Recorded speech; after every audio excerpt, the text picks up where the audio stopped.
He collapsed onto the bed, bone-tired, and wondered what he was even doing. 3 years ago, he'd been hired by one of the companies as an ordinary hard worker. Memories slammed into him.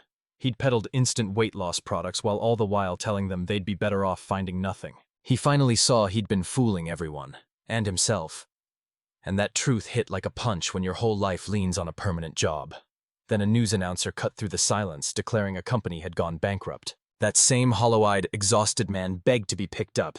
He didn't care where, only that they whisked him into another world. Here in the ancient ruins of Artelia, stone buildings stand choked by vines, trees burst through some houses, and the elf girl beams with delight. The place blew her away. She never would have believed they'd unearth a human relic perfectly placed like that. She spun to Dex and blurted a grateful thanks, even as worry gnawed at the girl. He'd been with them the whole way, and the fact that only they escaped chilled her. And the cat, sensing his embarrassment, raked his cheek while he laughed. Dex demanded to know what she'd found.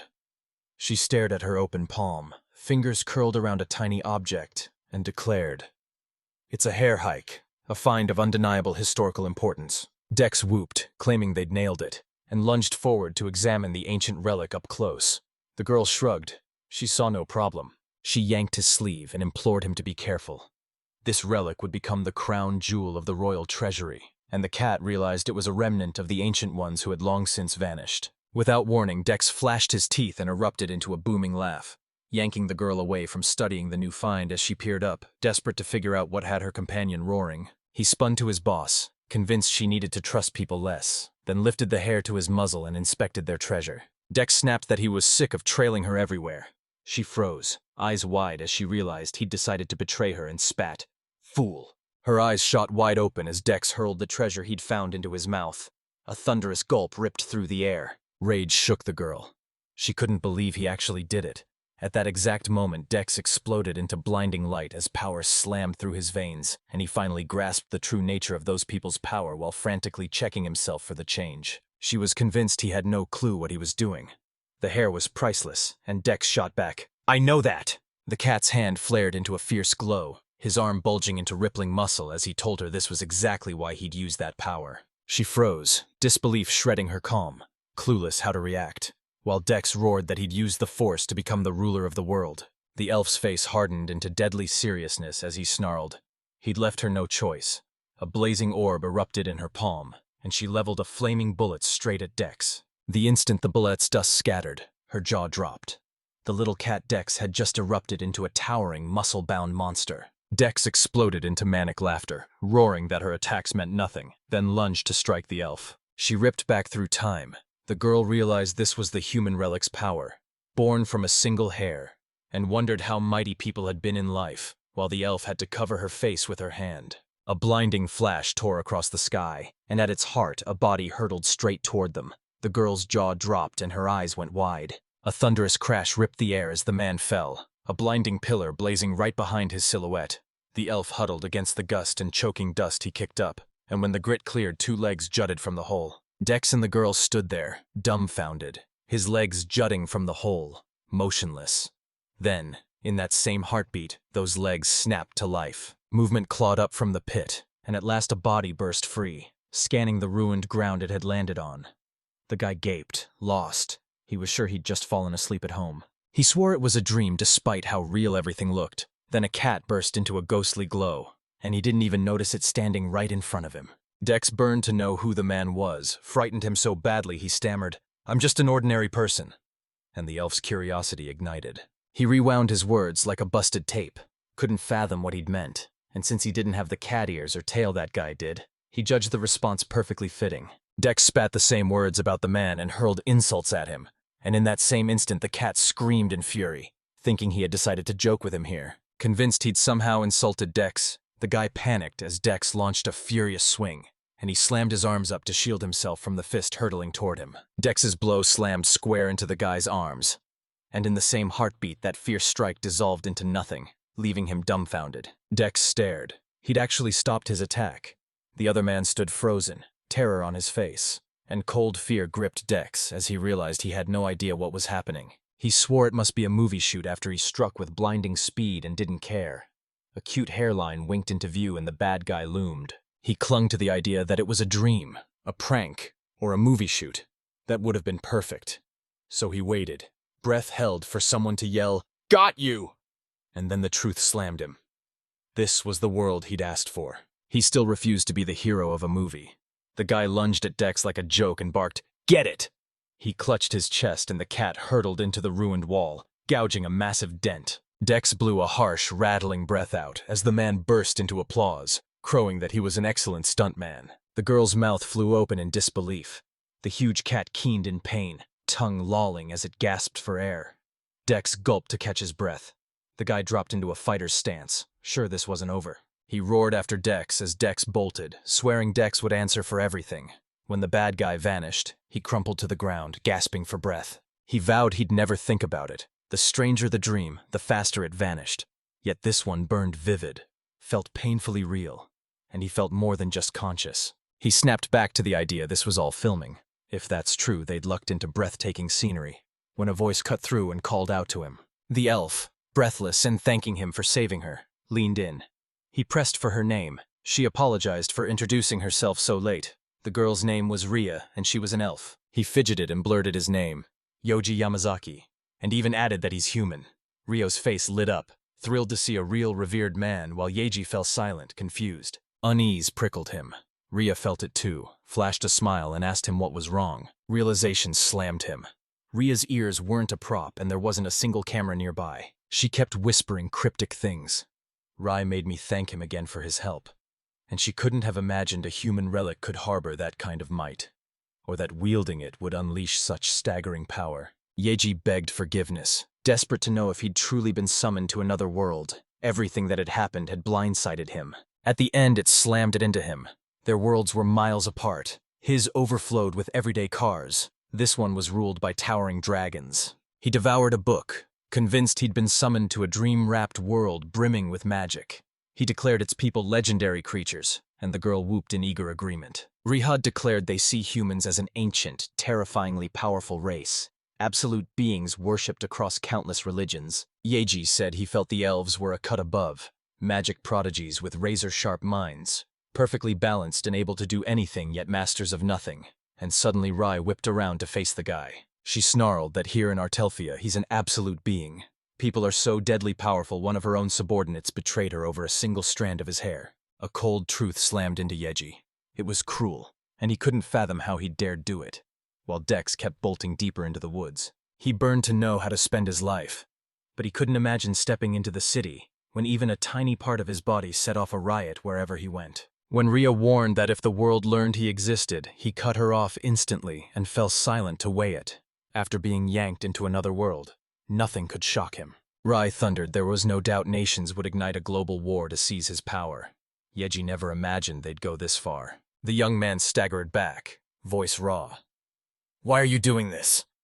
Rai's eyes went cold as he said, "Whoever clutched the power of man could seize control of the entire world. In Art Mafia, human body parts are branded relics and wielded as tactical weapons." She pointed to Dex, who morphed into a hulking, relentless monster. If the existence of a living person were confirmed, the entire world would likely be consumed by the inferno of war.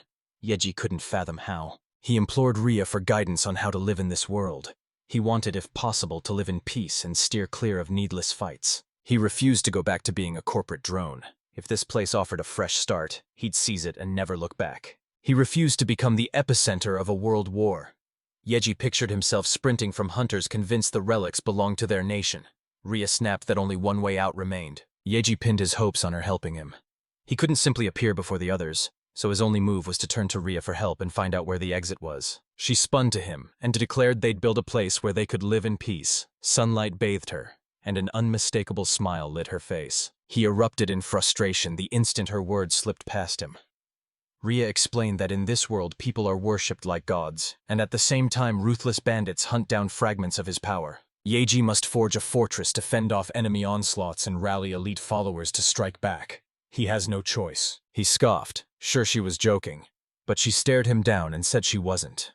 Yoji clung to the hope they'd find a calmer, more peaceful path, and Ria snapped that no such thing existed. She told him not to worry, dropped to one knee, swung back to face him, and steadied herself to ask if he'd let her do something. She bowed her head and smiled. Ria vowed to serve him, swearing eternal loyalty. The vanished people and their powers, the reason he'd been summoned to this world, remained a mystery, and questions churned in his mind. Maybe carving out a quiet hideaway with sweet Rhea wasn't such a bad idea. He was exhausted by his life and the lies he fed himself and others, and Yoji had always dreamed of something like this. He thrust his hand toward the girl and begged Rhea to take care of him, desperate to step into a world that needed him. She flashed a delighted smile and agreed with electric enthusiasm. Yoji was embarking on a new life, and at least he was useful to someone. Hauling him through the churning stream, Yoji whipped to Rio. He demanded to know where they'd start. She snapped. They had to hide it first, worry gnawing at her as she pictured what Dex was doing right now. And she vowed no one would learn about Yoji until they'd built their base. He burned to learn how to do it. Rhea beckoned him to follow. A vine-choked cave yawned open before them. Yoji went blank. She had no clue where they were. The girl said it was a shelter her grandfather had left behind. Rhea shot her hand up, the lantern's crystal flaring as the cave burst into light. His jaw dropped as the girl pointed out that places like this were scattered across the globe. Shelves overflowed with all sorts of items, and he kept repeating, "Unbelievable." Rhea insisted her grandfather was a humanoid. A handsome man in glasses flickered into her memories, and her tongue froze. She couldn't call his work safe. His job had him wrestling relics, flinging him across the globe to clash with bandits desperate to snatch human power. And Yoji realized the humanoids of this world were hardened fighters. He swept the room and took in the arsenal piled everywhere. A voice crowned him master. Rhea declared the place their temporary refuge. Yoji agreed, but he spotted only one bed. Rhea nodded toward the bed and said, "Sleep there. I'll stand guard at the entrance.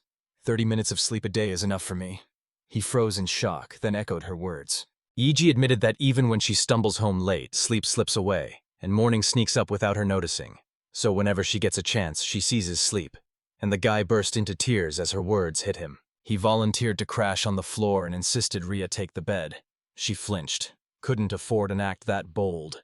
And it dawned on Yoji that, to her, it was like forcing God to sleep on the floor. He grinned and patted the bed beside him, daring her to lie down with him. Rhea rolled her eyes, her cheeks flaring crimson, screamed in shocked disbelief, and frantically waved her hands to refuse. Yoji flooded the room with apologies, offering to find another way if she objected. The guy flinched, realizing he'd gone too far and had been hiding behind the flimsy excuse that the bed was wide enough. Then shame hit him. He was just inventing excuses. Rhea's eyes flashed as she declared she wouldn't mind if he did too, and she vowed then and there to be his guardian. He swore it was mutual, but they instantly started acting like newlyweds. She'd share the bed but refused to leave him on the floor, and when she suggested getting down to business, he went beet red. Rhea lunged forward and crushed a fierce kiss onto Yoji's. He froze, confusion tearing at him as he scrambled to decide whether he could answer the daring urges flashing through his mind. Rhea, mop in hand, snapped him out of his reverie and dragged them into cleaning up here. He agreed. Evening had settled as Yoji sat on his bed tearing into dried meat when his gaze snapped to the hideout's entrance. Rhea sat in the doorway, and he wanted to ask if she wanted to eat. She shoved the dried meat forward, snapped it was their last scrap, and vowed to go catch something herself at dawn. The guy turned beet red, embarrassed worse than ever. He shoved the meat toward her, claiming he'd already sunk his teeth into it, but offering it if she wanted. She thrust her hands out in refusal. She couldn't do that. He shoved a hunk of meat right under her nose, snarling that if she starved, he'd be in danger because they'd be vulnerable to attack. Drool pooled at her lips and she swallowed nervously. Rai blurted her thanks and swore she'd be in his debt for life. He protested it was too much, but she apologized and bit into it anyway. A jolt ripped through her. She clutched the pendant at her throat and drew a long, deep breath. Her skirt flipped up, heat flooding her cheeks as she scrambled to cover herself with the same piece of meat still wedged in her mouth. Yoji stood there, baffled by what had just happened to her. Her behavior twisted into something darker. Drool poured from her mouth and she screamed. He lunged to check she was okay as she crumpled to her knees. And Rhea laughed in awe. She could feel the master's human power thrumming through her. She hissed that his saliva still clung to the meat, and she felt her magic surge, roaring with brand new strength. Yoji's mind raced. That indirect kiss had supercharged her, and if a single hair could pack that punch, fresh saliva would hit even harder. Rhea snapped to the master, stunned that her hunger had vanished. The guy realized people in this world were frighteningly strong. And at that exact moment the bushes rustled as something strange slipped out and loomed beside the shelter. On the first morning in another world, Yoji stretched on the bed, surprised he'd slept better than he had in ages. then froze when he realized his hand was on Ria's chest. He flung his arms up and screamed. Then it hit him. They'd decided to hole up in Ria's grandfather's shelter and had gone to bed together last night. She slept peacefully on the bed, snoring softly. Yeji's heart hammered in his chest, and the guy realized she was cute after all. He stared at the girl's body, confusion spiking like a live wire. At that exact moment, Ria rolled onto her side, utterly fast asleep. Yeji's gaze snagged on the girl's lower body. Panic slammed into him.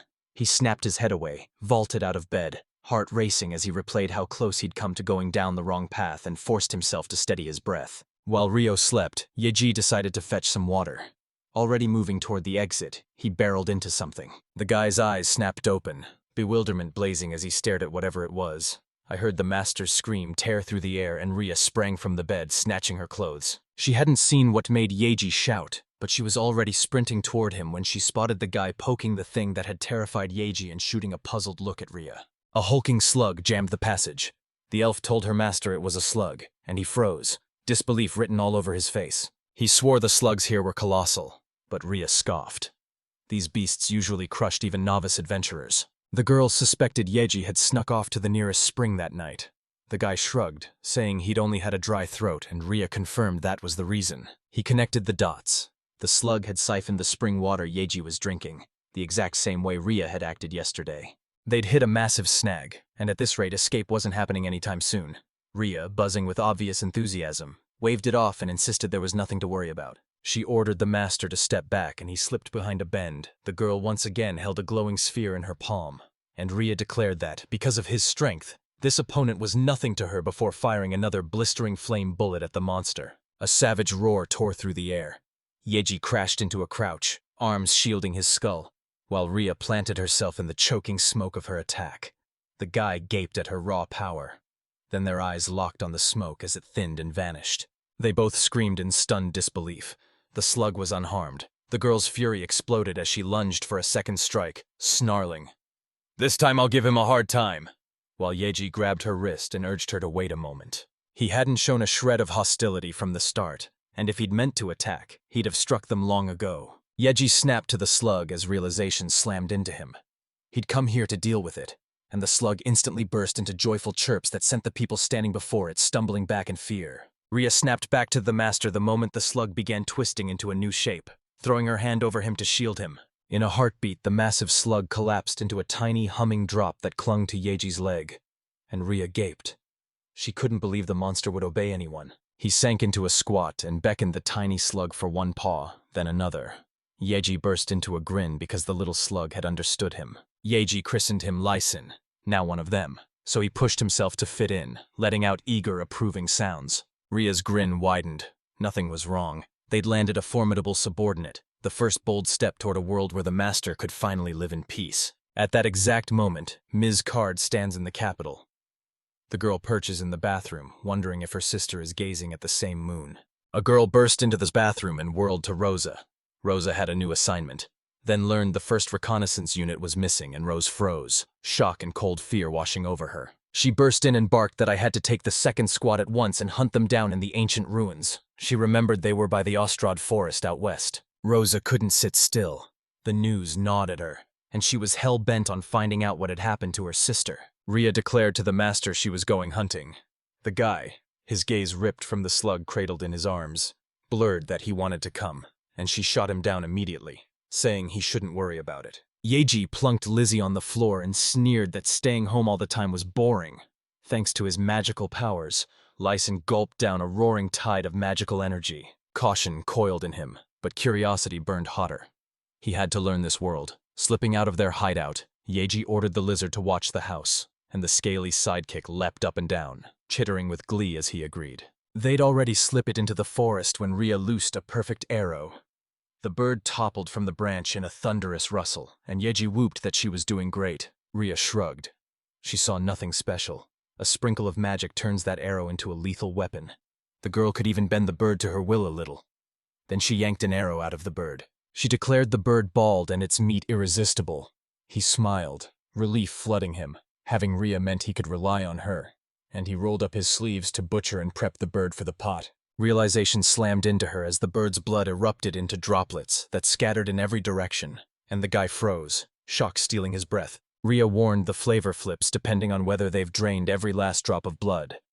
Yoji couldn't stop thinking how lucky he was to have her. He lived alone, scraping by on nothing but convenience store grub. The guy's jaw dropped when he spotted 2 moons. The girl blinked. Her world had only one. And Yoji nodded, saying their moon was white with a yellowish tinge, and he'd never seen moons washed red or blue like theirs. Ria burst out that she'd love to visit their world. Yoji's gaze sank with painful sorrow, and she spun to face him. He hauled himself to his feet, rubbing his head as he confessed his world really wasn't a good place. And the girl stared at him with quiet, aching sadness. He swore he'd dive into her world by any means and hoped they'd have a blast. Ria's grin exploded across her face as she beamed a joyous thank you at Yoji. The guy snapped back, remembering he'd wondered if he could use magic, and the girl eagerly lifted a finger. A tiny flash sparked from its tip. She warned that every spell rips at the universe's laws, bending reality with its magical force. With his power, even the mightiest sorcery crumbles. Yoji shook his head and declared that since they were here, he'd try to snag some kind of animal. Then his gaze snapped to something. The heavenly dragon is normally calm, but once every 100 years it plunges to Earth and sets a mysterious chain of events in motion. The girl finished and locked eyes with the dragon, fear clawing at her throat as a childhood memory slammed back. A heavenly dragon plunged from the sky and set her village ablaze. Yoji's chest tightened when Ria went ghost white in an instant. She forced a shaky smile, brushed it off as a dizzy spell, and Yoji urged her not to push herself. He ached to unleash his magic on the dragon. Ria urged him to mold the spell by picturing the goal and every move he meant to make, saying that reading the incantation would sharpen that vision. Yoji realized the spell wasn't needed, but being his first time, he swallowed his doubt and did exactly as Ria told him. He thrust his hand up and unleashed a searing flame bullet spell. As the spell ignited, the world snapped into absolute silence. Yoji flushed crimson, convinced he'd failed. Ria snapped for the master to look up. He followed her pointing finger and went instantly ashen, cold sweat beading on his brow as the weight of what he'd done slammed into him. A blinding halo tore the sky open, and at its heart a heavenly dragon, buckling under the onslaught, shot upward until it shrank to a distant speck. Ria's admiration for the master surged. She was stunned that he had obliterated the heavenly dragon from so far away. Yoji stood frozen and bewildered because the dragon had simply vanished. A reckless idea sparked. What if he cast a spell on a forest animal? Ria snapped that the whole area would turn into a fiery wasteland, and Yoji's chest dropped as he realized he was lucky he hadn't tried. He warned the girl he'd better avoid using magic. Ria said they'd likely discover objects powerful enough to overwhelm her, and suddenly a blinding glow erupted above them. He squinted, baffled, when Ria snapped, "Look up!" The blue moon was missing. The girl kept gushing that he was incredible. He could even destroy the moon. Yoji, convinced she was laughing at him, leapt to explain it wasn't a bad thing because he was worried about the ecosystem. Ria mulled it over, then finally declared the whole thing was the moon's fault. The moon was too fragile. She then raced to prove to him that the moon had made her fragile, and that he had nothing to worry about. Yoji beamed and declared she was right, finally volunteered to go back to hunting. The girl agreed, and he pushed his worries aside. In front of the cave entrance, the guys sat clustered around a table, tearing into steaming, just-cooked food, and Yoji raved, "Amazing, as always." Ria clasped her hands, eyes alight, and exclaimed she was overjoyed to hear that from him. 3 days had crawled by since they'd slipped into hiding there. Yoji braced for every cataclysm the blue moon's destruction could trigger. Tremors, blights, storms. But not one hit. And with Ria hauling in endless provisions, food overflowed and they wanted for nothing. He gushed nonstop that she was a wonderful, impossibly kind and unfailingly attentive girl. She fed Lizzie while he ate with pure blissful relish. A dream suddenly exploded into his thoughts. A wife who'd rush to the door to greet him with joy when he came home and who'd nudge him into his night exercises every evening. Ria's non-stop calls yanked Yoji out of his reverie. She'd rang him over and over, convinced something was wrong, and she'd scared him stiff. Cheeks burning, Yoji stammered that he'd been lost in thought. Wondering why he couldn't use magic in his own world, Ria's mind churned. It felt wildly wrong. Magic is born with every living thing, so on another world it made no sense that magic wouldn't spring up on its own. The girl hurled out a theory. Maybe their Earth was made of dark matter. He pressed again, and Ria snapped that it was a substance that swallowed and annihilated any magic nearby. Rare, yet present in her world. Yoji assumed it was ore, but its description didn't match anything he knew. Dark matter has mass, yet slips past every conventional detector. Yeji's eyes snapped open as a dangerous truth slammed home. If something like this walked the earth, it would explain why his magic failed him, but he had nothing to prove it. He sprawled back into the chair, belly full and thinking he could finally walk, and told the girl he was heading out for a quick walk with a lick. She stopped him, saying she needed to know something. She stormed up and demanded the relic. He blinked, confused by her request, and she snapped that as his student she was still weak. With it she'd become stronger. It clicked for Yeji. She demanded how much hair she needed, but Rhea snapped she didn't mean that and laid it out plain. She wanted him to pass the relic mouth to mouth. He went crimson, scrambling to accept he'd heard right as she blinked and, baffled, said absorbing magic that way worked far better. Then she rushed to add he could refuse and she wasn't trying to kiss him. A wild cheer exploded in Yeji's chest as he grinned and said, "If that's what you want, I'm all in." He'd never dreamed a chance to kiss someone that stunning would show up. They sat on the bed, awkward and refusing to meet each other's eyes. Then Rhea seized his shoulders and declared she'd make the first move. Their hands lunged for each other, but Lysen darted between them. Rhea flung the slug aside so it couldn't get in the way. The girl turned to her master, and at last they met in a shy, trembling kiss. Without warning, she slammed into him, sending Yeji sprawling onto the bed. He stared, stunned she'd grown stronger. Rhea pulled back from his lips, breathy. "You're so delicious," as a fierce power began bubbling up inside her. She clutched her cheek, craving more, and Yeji suspected human saliva was working like an aphrodisiac. Rhea was behaving oddly. She launched herself on top of him, begging him to satisfy her. He screamed at the sudden onslaught, then, beaten by the moment, muttered "come what may," and gave in. In Miscard's capital, the streets buzzed as citizens argued over who obliterated the blue moon, many pointing at demons as the culprits, while others spat the accusation and clung to the fragile hope they were safe behind the city walls. He pressed to the window, staring at the vanished moon and convinced demons had stolen it, when voices sliced the silence. "Kazul!" And he froze, sure they'd discovered him. The night erupted, firing off a mountain of complaints about the Sivans, and Kazul cut everyone off, yelling they could go to hell. There wasn't time for that. A girl who'd overheard the two men talking stormed into the room. The knight opened his mouth to speak, but Kazul snapped stop and cut him off, and he wondered if the second squad of scouts had returned yet. Rose spun to the knight captain and reintroduced herself, declaring she was from the second scout squad and had just returned from a mission. Kazul's stern mask crumbled with relief. He was glad Rosetta had finally returned. He leaned in, breath tight, asking if there were any results. She shook her head and said they hadn't found any regalia, but they'd found something. Rosetta opened the box and held out the hair inside. Kazul snatched the box, kept insisting it was a hair, and swore it was a relic. The man called it mysterious, and unlike the rest, that hair thrummed with magic. Rosa snapped that this wasn't one of humanity's 1,000-year-old relics. Kazul gaped, realizing she truly believed a survivor remained. The girl held back, refusing to rush in. Or a lone human survivor bursting onto the scene could be the second reason the moon was destroyed. He thought about it, and a memory slammed into him. Whispers said their family's monstrous strength had been their undoing, and they could obliterate the moon with a single motion. Rose spun to the knight captain and pressed him for permission to keep exploring the ruins. Kuzul's jaw tightened when he realized it was because of Rhea, and the girl confirmed it. Demons tore through almost the entire first squad on the march to the forest, and there was no trace of Rhea or Dex. They might be wounded and holed up, nursing their wounds. Kazul snapped that they had far more urgent fires to fight, but he knew he couldn't pry her free once she locked onto something. All because of those two. Rhea most of all. He couldn't bear to lose them, and the faces of the two he loved slammed into his mind. Kazul gave her 1 month, slammed home that her focus had to be the ruins, and warned that if she encountered anyone, she must race back immediately with a report. She bowed, accepted the mission, and thanked him for the chance. Rose darted to the door, shouting in her head, "Wait for me!" and vowing she'd find her sister no matter what. In the shelter, Yeji and Rhea were still locked in a kiss, and the guy had no clue how long it would last. Rhea burned crimson with embarrassment and choked out a hushed apology to Yeji. Crimson with embarrassment, she snapped and planted her first kiss on him, and he just asked me not to worry about it. They locked lips for 10 scorching minutes until Rhea collapsed, as if human fluids hit other races like a potent aphrodisiac. A warning hit him.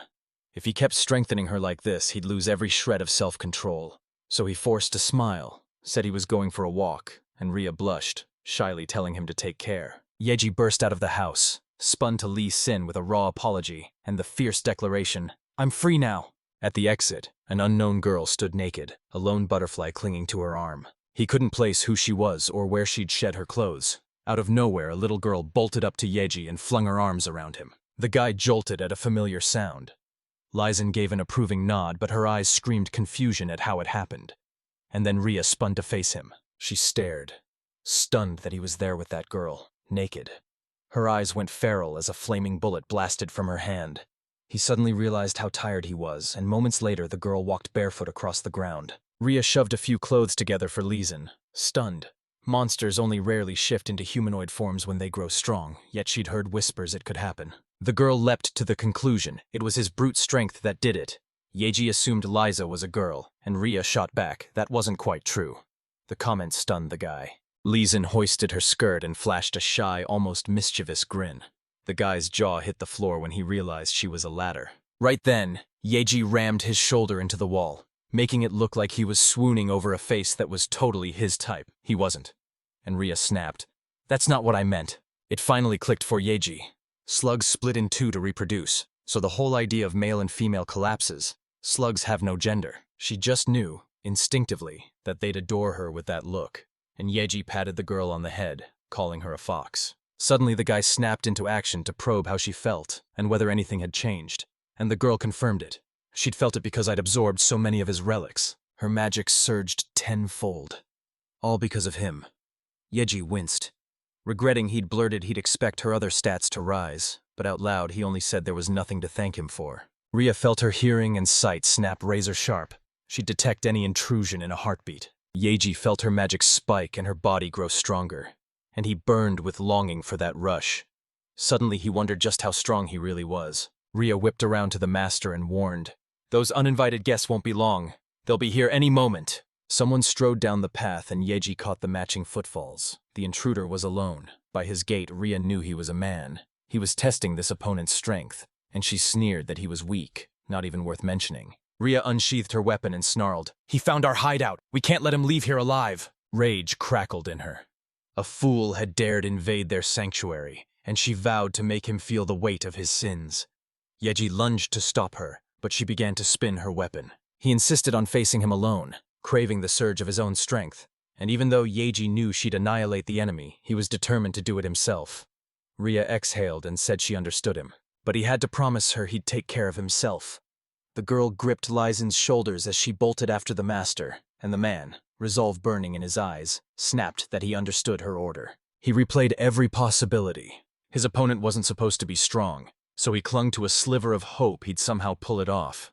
Then a silhouette loomed around the bend. A foot skidded across the floor as a sword-wielding man spoke up, admitting he's the cave's rumored resident, while a shadowy stranger snapped for him to drop his valuables and get out. At least Yoji could stay alive. A man leveled his sword at his face, and Yoji couldn't fathom why this opponent felt so monstrously strong to him. A fierce clarity hit him. This was his home. Rhea and Lizen were in it, and he knew he couldn't accept his demands. He swore he'd never attack or destroy it, but when the moment came, he raised his blade and swung anyway. The blade whipped past Yoji's body, and the man ripped a counterstroke the other way, sending Yoji crashing to the ground with terror carved across his face. He locked eyes with the attacker and had to retreat. Swords were lethal, and his bare hands wouldn't stand a chance. The man laughed, eyes sharp as he judged how far he'd have to sprint. Yoji, mid-escape, was slammed by the need to strike back but had no idea how. Any magic could obliterate the shelter, so he frantically scanned the room. A jagged rift tore open between the young men and slammed into the attacker's face, and the blade-wielding man froze, eyes wide, utterly baffled by what had just happened. A slug began to seethe on the ground, and Yoji gasped to see her. The slime bubbled like a warning. A lick shot out, and Yoji beamed. Yoji dropped beside the girl and, relief roaring in his voice, thanked her for saving her. At that very second, a voice called to the guy from behind them. Rhea asked if everything was okay. A girl planted herself in front of the guy and the other girl, and Yoji laughed, insisting he was fine. All thanks to that lick. The man's gaze snapped to a humanoid slug and an elf, both breathtakingly beautiful, and the guys fell into stunned silence. The man weighed how much they'd fetch at the servants' market, and I cut in. We'd rake in more selling them straight to some noble. Yoji smirked, boasting he was an egoist and vowing to make Rhea and Lizzie his servants. He lunged at the man, screaming he wouldn't allow it. Yoji shoved the big-eared man in the chest, and he gaped, dumbfounded, as his hand slid away from his body. A man rocketed out of the shelter's entrance, his back slamming into the opposite rock as a raw scream ripped from him. Blood gushed from his mouth like a fountain as he collapsed, utterly motionless. Yoji shot out of the cave to make sure he'd won, but a desperate cry from behind him spun him around. Rhea hurtled into the guy. He scooped her into a joyful hug and thanked the one who'd protected her. But his mind flashed one image, Rhea completely naked. A lizard leapt onto his back and clung to him, jerking him out of his reverie as the loving, beaming man stood up and drank in his girl's hugs while Rhea praised her master, calling him incredible. He snapped his head up, shot back that the fight had been worth the candle, then reached out to Rhea to get her to handle it for him. She administered her treatment to the attacker, declared he was fine and would regain consciousness soon, and an unconscious assailant lay tied up behind her. Rhea scoffed that he was far too soft-hearted, and there was no reason to drag her into healing some thief, and Yoji shot back that he couldn't stand the thought of him vanishing. He might hold crucial information. The attacker snapped awake, croaking that he wasn't as cool as before. He couldn't believe he'd been bested by a puny guy like Yoji. Rhea exploded with fury, stunned he would dare address her master that way. A quick lick struck the girl's head, equally indignant, and Yoji snapped at them to calm down. Gathering intel was their mission, and he'd pulled it off. Hungry to know what the thief wanted and why he'd shown up, he dropped his gaze, frustration burning in his chest. His voice cracked as he confessed his sister was sick, tears welling in his eyes, and he begged for money for medicine, saying their village was already scraping by, and she might not survive until morning. Yoji knew exactly why he was doing this and burned to ask Rhea if her magic could cure his sister. She apologized, admitting she could easily mend wounds, but that illnesses were a different beast. The guy slumped, convinced he was unlucky, until Rhea announced there was only one way, and he lunged forward, desperate to know which. The girl slammed the truth at him. He had relics that, fueled by magic, could cure any disease. He stared, stunned he'd forgotten, and Rhea bluntly said she still wouldn't recommend using them. They had to vanish. If he handed his relic off that casually, she feared it would blow their cover. The truth slammed into Yoji. Rhea was right.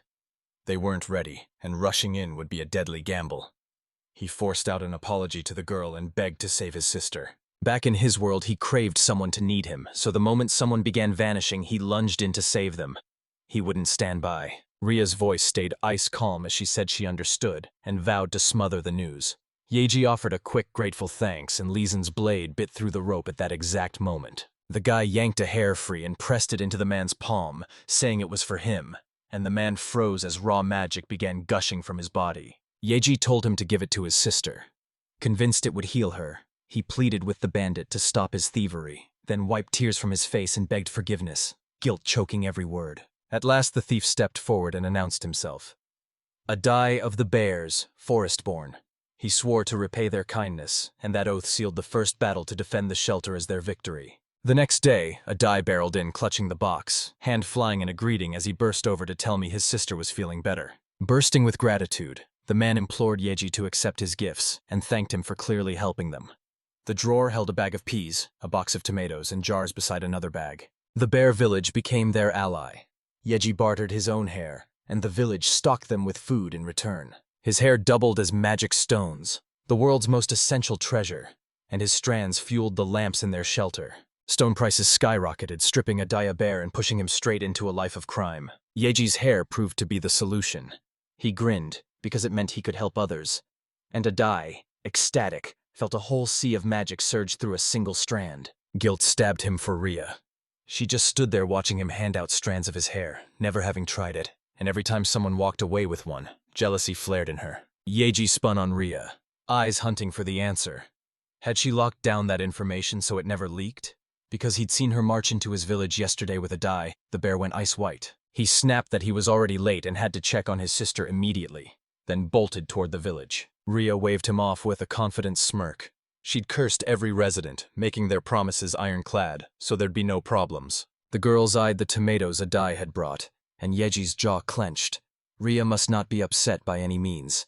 He'd make that his promise. Rose scoured the landscape for her sister as Rhea implored the master for permission to set traps. Yoji pressed the question again. She said that thanks to his efforts, they'd avoided any serious trouble repelling attacks, but they had no idea what kind of foes might surface next, so Yoji pushed to set underwater traps. Rhea's eyes sparked. She declared it pure genius and barreled into the kitchen, whipping them up on the spot. She slammed down an earth strike, and a glowing magic circle erupted in its place.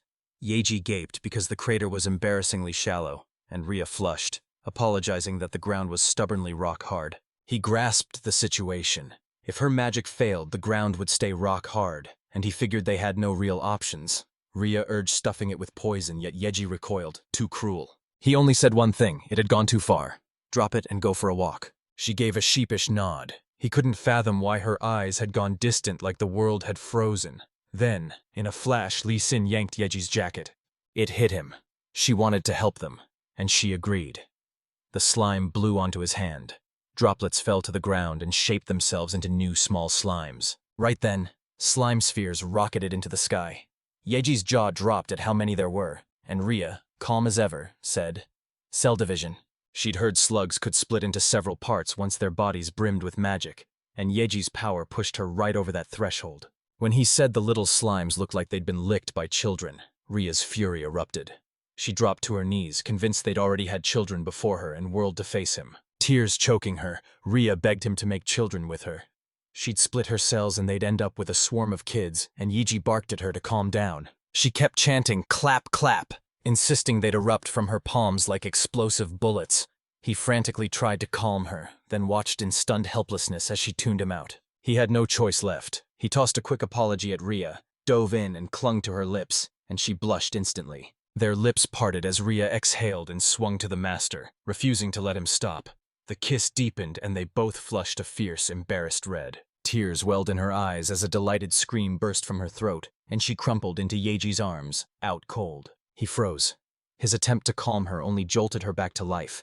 Scooping her into his arms, he told her to ask the younger ones to guard the entrance, and she obeyed. He told her, "If you see intruders, incapacitate them. Don't wipe them out like Ria did." Yeji scooped the girl onto the bed, worry gnawing at him. He knew Ria always bulldozed past every boundary when it came to him. He stared at her, and it hit him. She'd been trying so hard for him, and it was painfully sweet. She lay unconscious, and he watched her with a quiet, aching sadness. He racked his brain over why she was so drawn to him. Memories of every moment they'd shared surged back. A shout ripped from the street and jolted Yeji. He couldn't place it, and it wasn't a lick's voice, so only one thing: uninvited guests. He peeked around the bend and his eyes locked onto something. Her legs jutted out of a hole as slime jets pummeled her. She had no idea what it was, and then realization slammed into Yeji.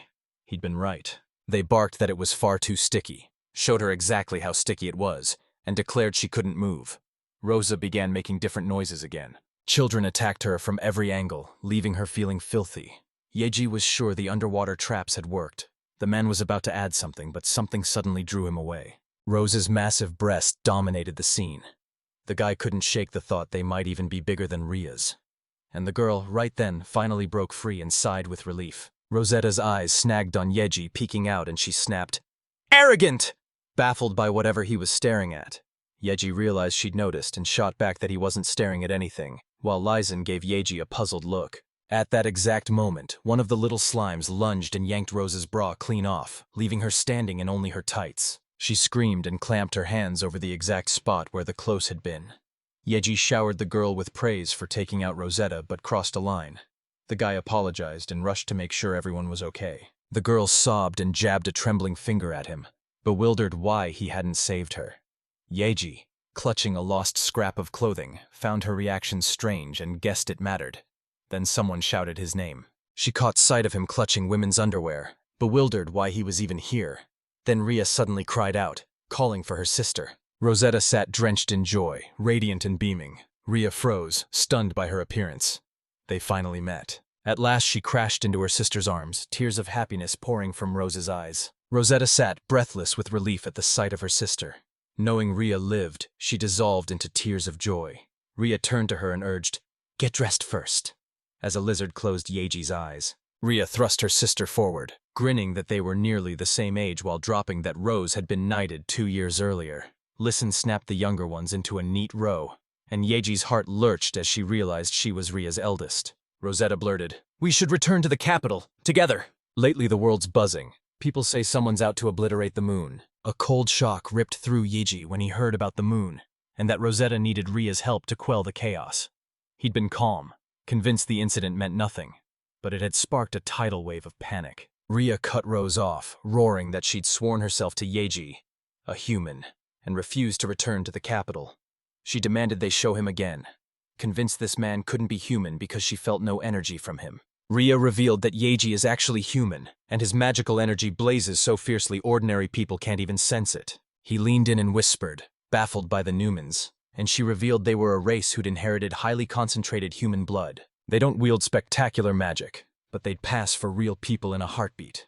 The one giveaway is their round, unmistakable ears. Yoji knew a stranger's first glance would peg him as Newman, the perfect cover to bury his real name. Rose refused to believe it without proof. She jabbed a finger at the man and demanded he prove he was actually human. Yoji held out a single lock of his hair like a sacred token. Ria recoiled. Even one strand thrummed with his magic, and taking it felt like crossing a line. Out of nowhere, the girl suggested, if he didn't mind, that he put his finger in her mouth. He froze, stunned and afraid she'd erupt in fury, but Ria reassured him that everything was fine and that she always listens to her. Because it was Ria's idea, she figured Rose wouldn't mind. Yoji stared at his fingers, aching to get it over with. Rosetta sneered that even up close he still looked utterly ordinary. She couldn't fathom why someone like him would want her sister, and his claim to be human triggered her suspicion. He realized she wouldn't stop. Yoji sank down and told the lizard to command the younger ones to grab her.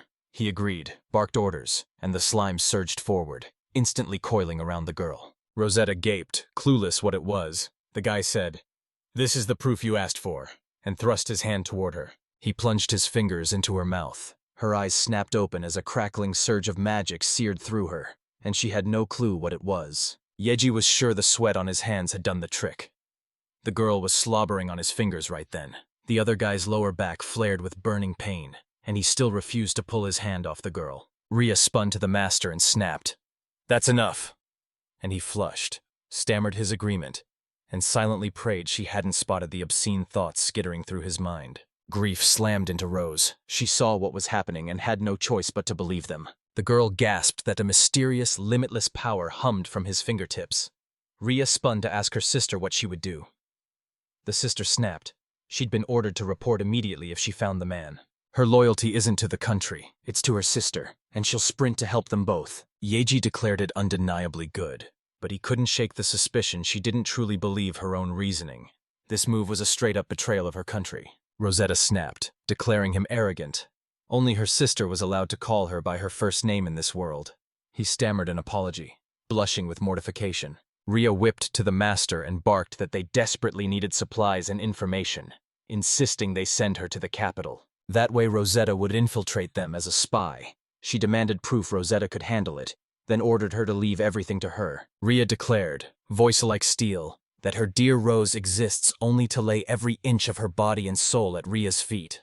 In that moment she was deadly serious. She snapped that if she ever uncovered what had happened to Dex, she should have let him know. She couldn't even imagine what he'd been up to. Yoji decided this old man is their biggest threat right now. He knows who she is and wields the raw power of a relic. Ria leaned in with a cold warning. Rose better watch how she speaks to her master. One careless word and she could accidentally annihilate her. Yoji flinched, terror burning through her. Rosetta reveled in her magnificent, murderous aura and called her sister gorgeous. The guy thought she was crazy and asked her not to worry about him. But Ria snapped that if he says that, he won't. Ria wore his quirks like armor, so he grinned when the nights teemed with oddballs. Dex slumped against a cold stone wall, stunned at why this was happening, while a desperate, relic-hungry cat shredded his fur and an unseen stranger spat, "Disgusting." Divine Blade had plummeted from glory into ruin, and Dex stared, stunned, unable to place who stood before him.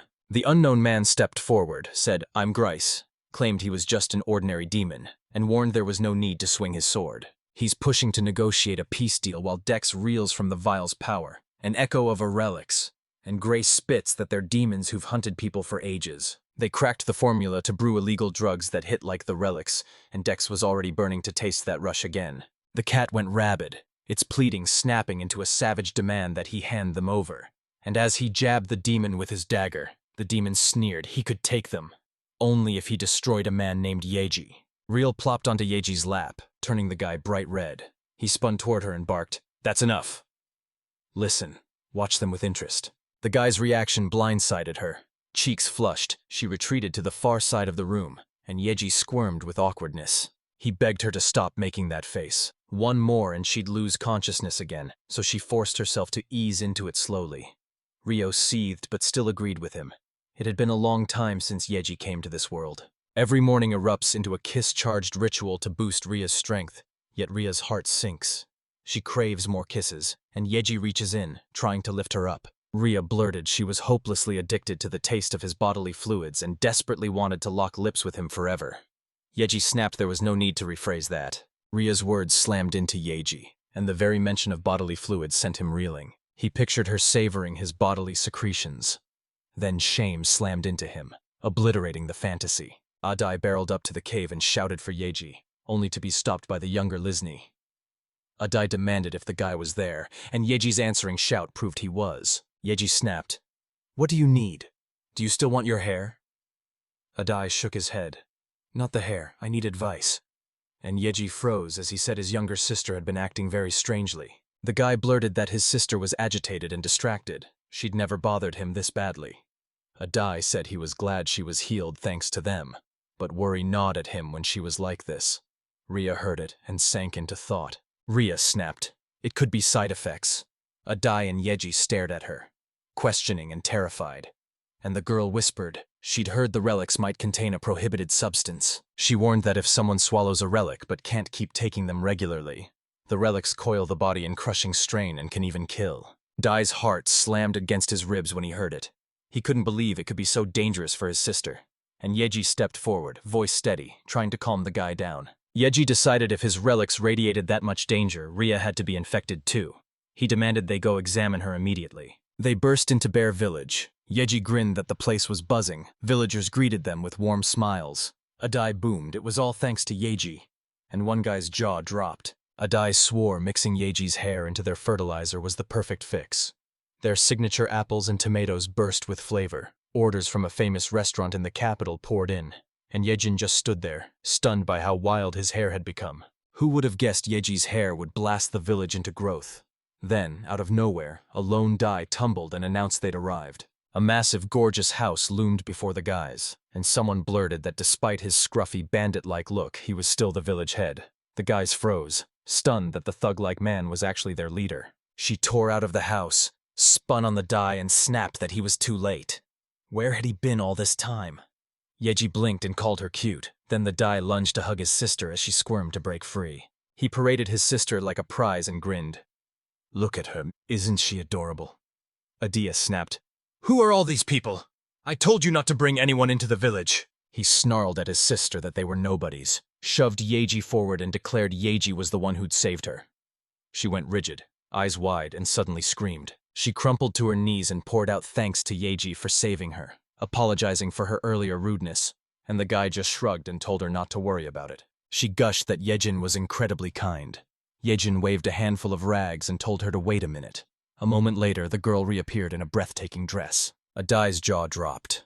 He demanded whether she'd been hiding those things, accusing her of only saving them for a boyfriend. She snapped back at her brother, demanding what he meant by abnormal conversations, and insisting they were just her casual clothes. She spun to Yoji, confessed they had almost nothing to offer, urged them to make themselves at home, then announced she'd go cook dinner. Yoji burst into Adai's messages and told him she finally understood why fear gnawed at him. Adai froze, bewildered and uneasy, convinced the relic was behind it all. In no time, the table groaned with mouth-watering dishes. The guys gaped, and she grinned, saying she'd poured every ounce of her skill into the cooking and offered them a bite. Yoji tasted the dish. The guy's eyes lit up. He gushed it was very tasty, and Yoji beamed, vowing she'd one day become a very good wife. Heat flooded Morel's cheeks. She froze in mortified shock as Adai scoffed it was too early for her, and she snapped, "Shut up!" The girl asked if Ria and Listen liked the food. They gushed that everything was delicious. Ria even begged for the recipe, and Yoji couldn't help noticing the girls were actually getting along. He was sure Ria had met Mireia before they arrived, that Ria had cursed every villager into silence. He burned to know exactly what spell she'd woven. And then Yoji turned into Adai. He jabbed the question at him. Had Ria been here before? Adai shot forward and ripped the spoon from his hands. The guy offered a quick apology, saying he felt a little sick. Adai's heart slammed with a rush of excitement and fear, and he said he'd go lie down in his room to rest, telling everyone to enjoy dinner. Mireille fixed her brother with a questioning look. Ria blinked. bewildered, and demanded to know what had happened. Yoji shrugged, said he didn't know, but couldn't shake the thought of what she might have done. Ria said she'd brave the village to test her curse's reach. Yoji warned it was dark out. Be careful. Ria asked Lizzie to come with her. Yoji shot up the stairs, resolved that since Adai had asked, he had to check on Mireia right now, and knocked on the door with a hard, urgent rap. He asked to step inside. Mireia swung the door open and ushered Yoji in, revealing the girl's room. Warm, neat, and ridiculously cozy. Mireia winced, apologized for the clothes on her chair, and beckoned him to the bed. He thanked her, sat down, and suddenly a mouth-watering aroma slammed into him. It hit him. He was in a teenage girl's room for the first time. Yeji's eyes snapped to a wildly excited Mireia, and the guy rushed over to check on her, asking urgently, "What happened? Are you okay?" Mireia spun to Yoji and blurted, "I love you." He stared, question burning in his eyes as she held her breath for his reply, and Yoji stood stunned, unable to believe this was a real confession. Mireia blurted that she loved Yoji, and the guy's gaze snapped awkwardly to the girl. Mireia admitted that every time she thinks of him, her heart slams so hard she hardly recognizes herself. She knows her brother is worried but can't do anything, and Yoji turned it over in his head, hunting for any excuse for the girl's words. At last he knew it was love. He said Mireia's odd, distant behavior came from falling in love, and a sharp sorrow hit him because no one had ever fallen in love with him before, while Yoji reached inward, trying to feel what Mireia felt. Mireia declared she has a dream, to become a fashion designer in the capital, her fingers gliding over her clothes like she was already stitching her destiny. He stared, stunned that a little girl had made every piece. She nodded, saying they're a sensation that vanished from the capital's bazaars in seconds, and Yeji's face lit up with awe. Mireia faltered, doubt gnawing at her fashion instincts and enthusiasm. She nearly asked if he knew that almost every piece they wore had been designed by humans. He fired the question again, hunting for confirmation. She'd always idolized anyone who helped others, worshipping them like gods. When she heard a man had cured her illness, she knew destiny had slammed into her. When she finally met him, certainty slammed into her. She loved him, and the guy flushed scarlet at her sudden confession. Yoji lunged to speak, but she cut him off, snapping that she wasn't forcing him to tell her the same thing. She knew it. He was already with Ria. She wasn't his type, and he shot back that it wasn't like that. It hit him. He and Ria weren't officially a couple. Mireia said he'd be fine with that if it suited him. She declared she'd be his mistress, ready to serve at a moment's notice, and hoisted her skirt as a daring promise. He slammed his eyes shut, desperate to stop her, but she kept stripping until she stood before him in nothing but her underwear. He stood there clueless, but even without being an expert, he couldn't shake that her underwear matched the Japanese style. Who dreamed up the brilliant idea of tying ribbons onto underwear? Yoji jolted back to reality. Mireia was already perched on his lap, fingers busy straightening his clothes, and she turned to the guy. The warning sliced through the air. If he doesn't want it, he shouldn't be afraid to say no. Mireia lunged and sealed her lips to Yoji's as the tail at her back snapped upright. She kept making out with the guy, then ripped away from his lips and gasped as electric jolts raced across her skin, stunned by his strength and finally discovering who she really was. He jolted as the relic's aphrodisiac took hold. Mireia yanked the top of her underwear up, faced Yoji, and declared she was about to start, urging him to feel it, then pressed her lips to his again. Her eyes shot open as a raw cry of pleasure ripped from her throat, drool spilling from the corners of her mouth. Shock ripped through Yoji. She went rigid, mind blank, with no idea what to do. She collapsed, knocked out cold. He wrapped a blanket around her as shame burned through her, and Mireia broke down in tears because she couldn't even serve him in bed. Yoji brushed her worries aside, declaring a normal girl taps out at about a minute while Ria can soldier on for 10. Mireia's face crumpled with sadness. He thought she'd come just to thank him for healing her. Then a memory slammed into him, and he asked her to make some clothes for them. Mireia bolted out of bed and immediately agreed, declaring that if her skills could serve him, she'd be the happiest person alive. Nothing else could make her happier. You snapped? What do we trade for the clothes? She might want to repay him, but he still had to hand her something for stitching their outfits. Mireia flashed a sly, toothy grin and dared him to watch. He spun around, bewildered, and she crashed her lips onto his again, sending Yoji's cheeks flaming red. As her reward, Mireia claimed a few kisses, pressing a finger to her lips at the same time. The next day dawned. Lizen stepped out in a dazzling new outfit. Yoji beamed that it suited her perfectly, and Ria's jaw dropped as she finally understood what Mireia had done for them. She pressed that they had to repay her, and the guy shot back at once. Don't worry, I've already figured it out. While Maria sewed a new outfit and her brother caught her acting strange again. An explosive outburst ripped through the air. Yoji slammed his hands over his face to block the blinding flare, baffled as darkness fell, and he had no idea why. It slammed into him like a punch. He was sitting right in front of Ria, who stood before him, hoisting her skirt. He leapt back and hurled out an apology, insisting he hadn't meant it. Ria waved it off as just an accident, and Yoji stood frozen, baffled by how it had all happened to him. He remembered. At the lizard's command, they tore into the earth around the shelter, and right then a blinding light exploded overhead. He spun, scanned the area, and demanded the girls explain how they'd gotten there. Ria snapped that he'd most likely buried the teleporter ion device deep underground. She figured they were under shelter, and Yeji's jaw dropped as he demanded, "Why would something like this even exist underground?" He pressed his palm to the wall and said it was crafted with methods beyond our civilization's reach, then blurted, "So humans built this?" Ria agreed, her gaze cutting across the ruins. They mirrored the wreckage he'd found himself in when he was called up. People had clearly lived here once. The girl snapped that he had to stop digging. There could be other things buried down there. Yoji spun to Ria and demanded if her grandfather had ever mentioned this place, and Ria shook her head. He'd never said a word about anything like that. The guy hinted he'd kept it secret for a reason. Listen's head snapped up, eyes flaring with sudden terror. Yoji warned something dangerous prowled this place. They spun around to find a hulking golem towering behind them, and seeing him slammed fear into their bones. The golem shuddered with eerie clanks and boomed that intruders had been detected. Then the monster snarled it was switching into combat mode. Clarity slammed into Yoji. He finally understood why Ria's grandfather had hidden this place. But the thing before him still baffled him despite the threatening noises he'd heard.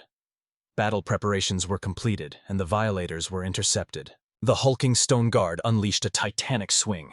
The guys dove aside and slipped out of its path at the last heartbeat. Ria's breath hitched when she realized it was a golem. Yoji fired the question again, recognizing it as a weapon forged by humans, and legends say these titans can raise whole countries, unbeaten by any foe. A girl and a guy bolted from his relentless onslaught, getting this far only because of his human abilities. But if the golem was made by humans, confronted by another human force, his strength collapsed, and Yoji knew he stood no chance. Ria urged the master to stay behind as a blazing orb flared in her palm, and she fired her explosive bullet again. Bullets screamed at the golem, and it slammed up a crackling barrier to take the hits. Ria's jaw dropped. An anti-magic shield? The guy asked again, and the girl snapped that it was one of the techniques the people used, a device that completely blocks magic. She would have never guessed the golems were armed with a claw clock. Yoji couldn't piece it all together, but the golem loomed deadlier than ever. Magic simply bounced off him. Yoji froze, clueless what to do with the ancient human tools. The golem lunged with terrifying speed. The guys spotted it, and Ria threw up a crystalline ice shield. Golem's crushing blow riddled the shield with cracks in an instant, and at his command post a voice crackled over the comms. "Obstacle detected." He lunged to neutralize as his hand burst into a spinning drill that tore into the shield. Yoji realized she couldn't hold out. Then he spotted something. A blinking red emergency shutdown button glared at him. He hesitated, unsure he'd read it right, then realization hit. This was their chance, and the golem saw its foe explode out of hiding.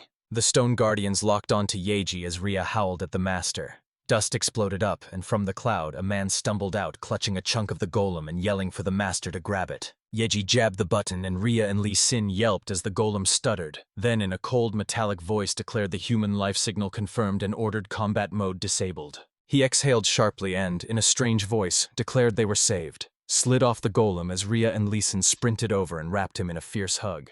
Then his system chimed that he'd been summoned by her new master. Everyone spun around, bewildered, as a girl materialized from thin air.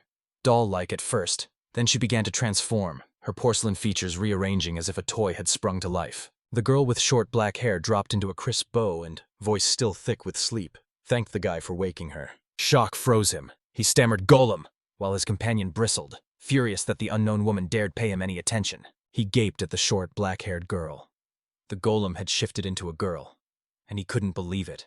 A black-haired girl stepped forward and declared, "I'm Kazumi," one of the golems, charged with guarding the hot springs' first floor. The guy and his companions, the slimy slug and the wide-eyed elf girl, went rigid with surprise when they learned about hot springs for the first time, and after a beat they erupted into a thunderous cry of amazement. Kazumi unveiled a tucked-away oasis of steaming hot springs. Beneath the ruins, steaming hot springs hissed, the floor carved so Mr. Casey could swim in comfort. A man who'd caught wind of Casey wanted to press the golem for info on a mysterious stranger, so I turned to Kazumi. Kazumi snarled that Casey was the one who'd built her, a woman hailed as a genius inventor who hated people. Boredom gnawed at her, so she carved out a secret underground lair and forged ruthless guardians to defend it. And the guy realized the inventor was actually an introvert. Once Casey's name hit him, he zeroed in on the other golems and grilled the girl. She admitted they were nearby. Kazumi knew 4 other golems waited here, her sisters, each standing sentinel over a different floor of the underground facility. To go any further, they had to defeat them. A strange unease knotted in him at the news, but relief surged when he found hot springs here, only for swimming, nothing more. The guy's companion wanted to know how to keep the water temperature constant, so she fired the question at the golem, and Kazumi hoisted the slime monster up. Most of the machinery here fed on magic drawn from human bodies. The moment the owner stood by the steaming hot spring floor, every machine snapped to life and ran exactly as designed. He'd settled into this world, knew exactly what to do, and chose what was right for him. He slammed the brakes on deep thinking and refused to chase complicated thoughts. And it suited him perfectly. He inspected the floor, staked his claim. This would be his base, a place to live and unwind, since the upstairs shelter was only temporary, and he meant to make this spot his. They had to grow strong enough to stare down whole nations to win peace. The girl knew they'd have to leave the shelter someday, and he swore the place they'd found looked like a fortress. Man-made golems bristled with monstrous power. Dragging one to our side would be faster than rallying 100 allies, but he shot down his companion's plan and chose to leave everything as it was, for now. The elf girl caught the panic in his voice about golems, steered the talk away, and insisted they haul their things over here right now. Kazumi, after spotting that she wanted to go outside, sketched out the climb to the top. The slime sits sprawled across the golem's back, utterly at ease. Relief hit him like a wave when Rhea agreed to stay.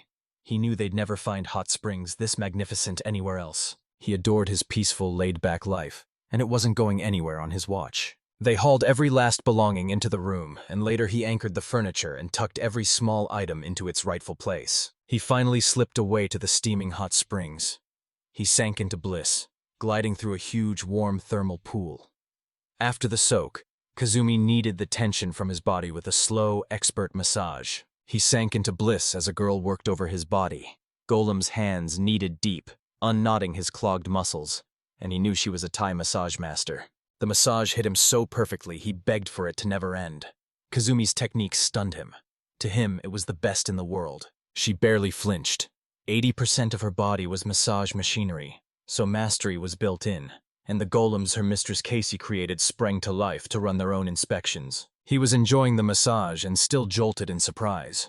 She struck with brutal strength, even though only 20% of her functions were for battle, and she coldly shot down his words. Of the remaining 20%, almost all ran communications, while combat modules scraped by at a meager 2%.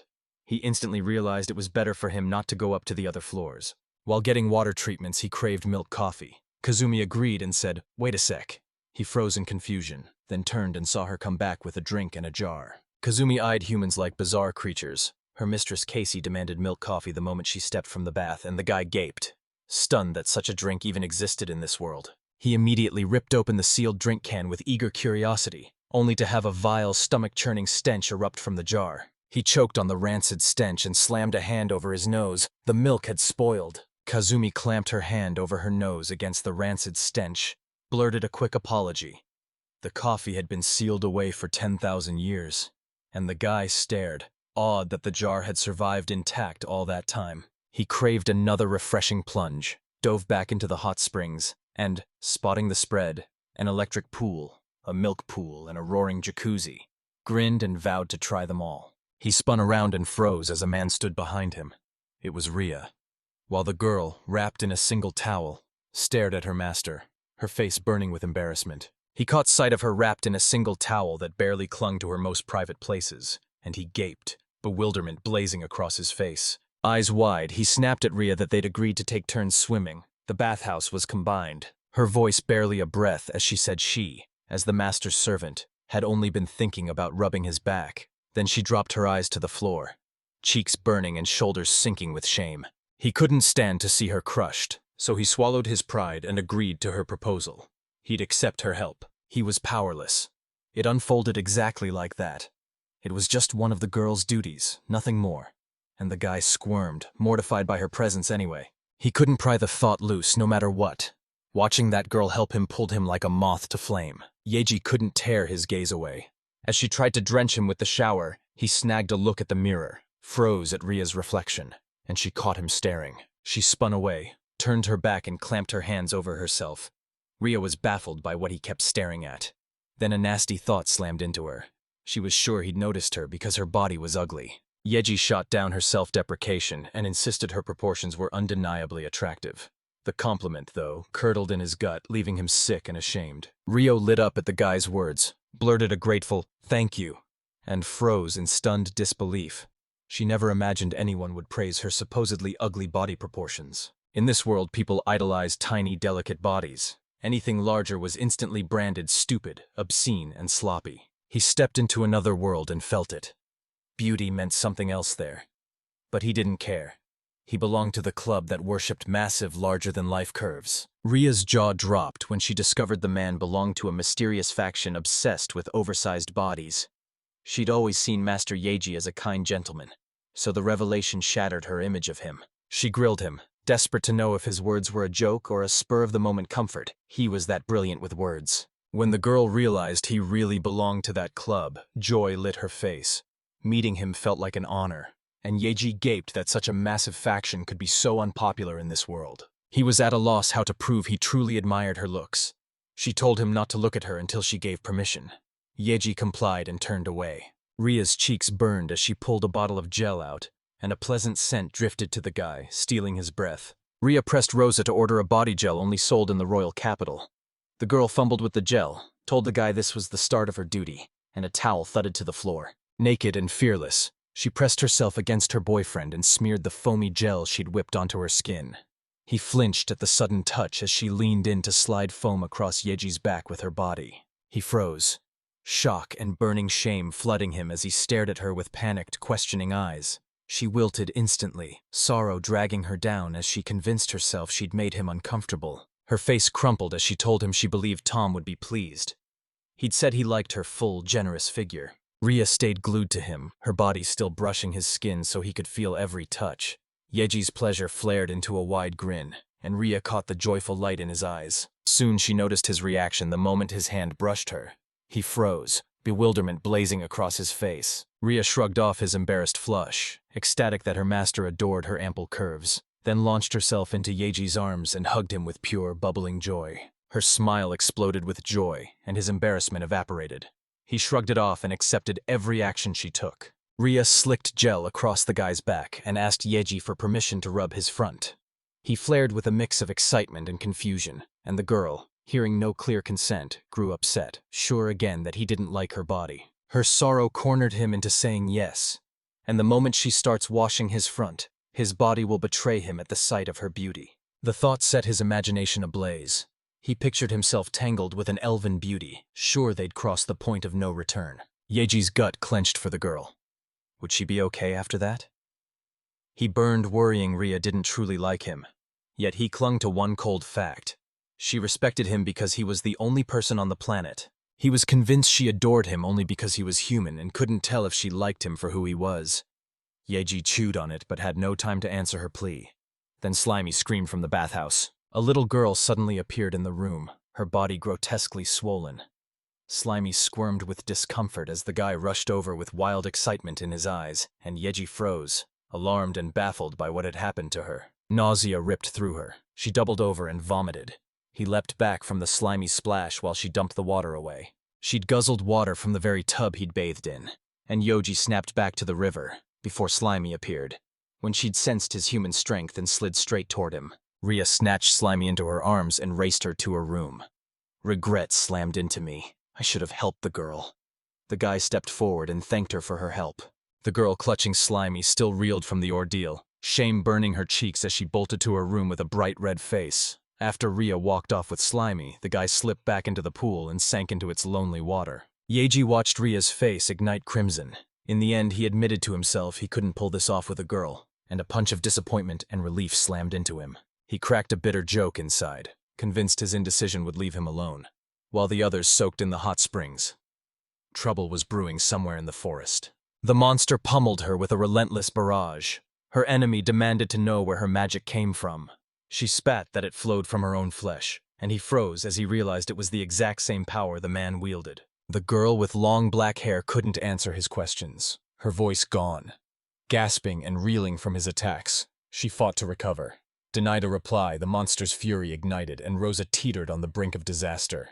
Rhea, Slimy, and Yoji burst outside into a bright, pleasant day, the trio grinning as they savored every step of their walk. A soft sigh whispered from behind him. He snapped his head back, found only a tangle of lush green bushes, and he and Rhea tore the obstructing foliage aside with their hands. It was Rosetta, the long black-haired girl, battered and barely conscious after that monster's attack. He hovered, frantic to know if she was okay, and at his arrival Rosa fluttered awake and croaked his name. She cried out for Master Yoji, then pain exploded as the girl was hurt. Panicking, she pressed at the wound again. The man stood frozen, so Rhea rushed in, scooped Rosetta into her lap, and began to tend her. The girl poured a warm tide of healing into Rosa's wounds, sealing the worst into a pale scar. Rosetta flung herself around Rhea and thanked the elf for rescuing her. Then the girl began rubbing her face against the elf's body. She pressed a sharp, silencing palm to Rosa's cheek, snuffing out her obscene gestures, and Rosetta barked at them to leave. Dex, that's the monster's name, is heading here soon. Faces tightened into frowns. Yoji froze in shock that the beast already knew who the guy was, and he suddenly realized he was in a very bad spot. Rosetta blurted she'd crossed paths with Dex in the village of Markov, a mere 10 meters from here. The monster was prowling for human magic, and he'd find them soon. He jolted at Rosetta's words. Dex was hunting the people's power, baffled why that man wanted his strength, until Rhea ripped him from his thoughts and called to Yoji, who was lost in thought. The village of bears teetered on the brink. Its restoration depended on the magic pulsing from Yoji's hair, and everyone braced for Dex to come for her. Yoji and Rhea tore toward the village as he prayed the place had survived, and the villagers he knew remained unharmed. As they neared the village, a flickering inferno devoured every house. The guy, lungs burning from the long run, gaped at the blaze in horror. Then someone suddenly shouted to him. It was a villager named Adai, someone Yoji knew. He stood disheveled, racked by uncontrollable sobs. Yoji rushed over to check his condition, and Adai, voice cracking, tearfully said he was fine. Mireia was ripped away. Adai's tears burst like a broken dam, grief for his lost village swallowing him whole. A massive, savage catman slammed into them. Yoji's blood ran cold when she recognized Dex. Mireia had soaked up the most human energy, so Dex kidnapped her. To him, the incident was unforgivable. Rage consumed him over Dex having hurt so many innocent people. His hands curled into white-knuckled fists of fury. Rhea spotted the guy's condition. Yoji snapped at him, asking where he might be. Adai told Tom that Dex was in the village church, and that Dai threatened the guy. Tears carved his face as he dropped to his knees, choking out an apology to Yoji and begging him to save Mireia. Desperate for the girl to stay unharmed, Yoji snapped at Tom not to worry. He'd save Mireia, then slammed an order to Adai to evacuate every resident from the village, and Adai accepted without hesitation. Yoji backed away, eyes locked on his trembling hand. He shook with terror. He was the only person in this world. He had to escape this place. Now. His body trembled as he fought to steady it. Rhea slipped up beside him without a sound. She pressed the ring into his palm. This wasn't just a ring. It was a demon ring that drained magic and slashed his strength 1,000-fold. He stared at her in disbelief, unable to grasp why she'd given him an artifact that gutted her own powers. Rhea warned him that if the master unleashed every ounce of his power, the entire continent would sink. The guy went pale, shock pinning him to the spot. She warned that when he wore the ring, he could erase an entire village, and Yoji's blood ran cold. Shocked that even with the ring, he could destroy a whole village. Rhea burned for him to topple Dex with raw skill. No magic. The ring sat ready as his last-ditch safety net if everything collapsed. Yoji flung the church doors wide with swagger and strode in. Dex spotted him and called a greeting, and the beastman had been expecting a guy. Dex trembled with anticipation. Drool dripped from his chin as Yoji's magic flooded his senses. Then someone suddenly shouted Yoji's name. Mireia. She hung bound to a cross.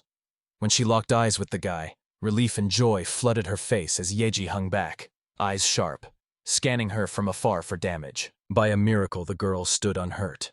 The guy burst forward, voice crackling with fierce promise. "We'll save you!"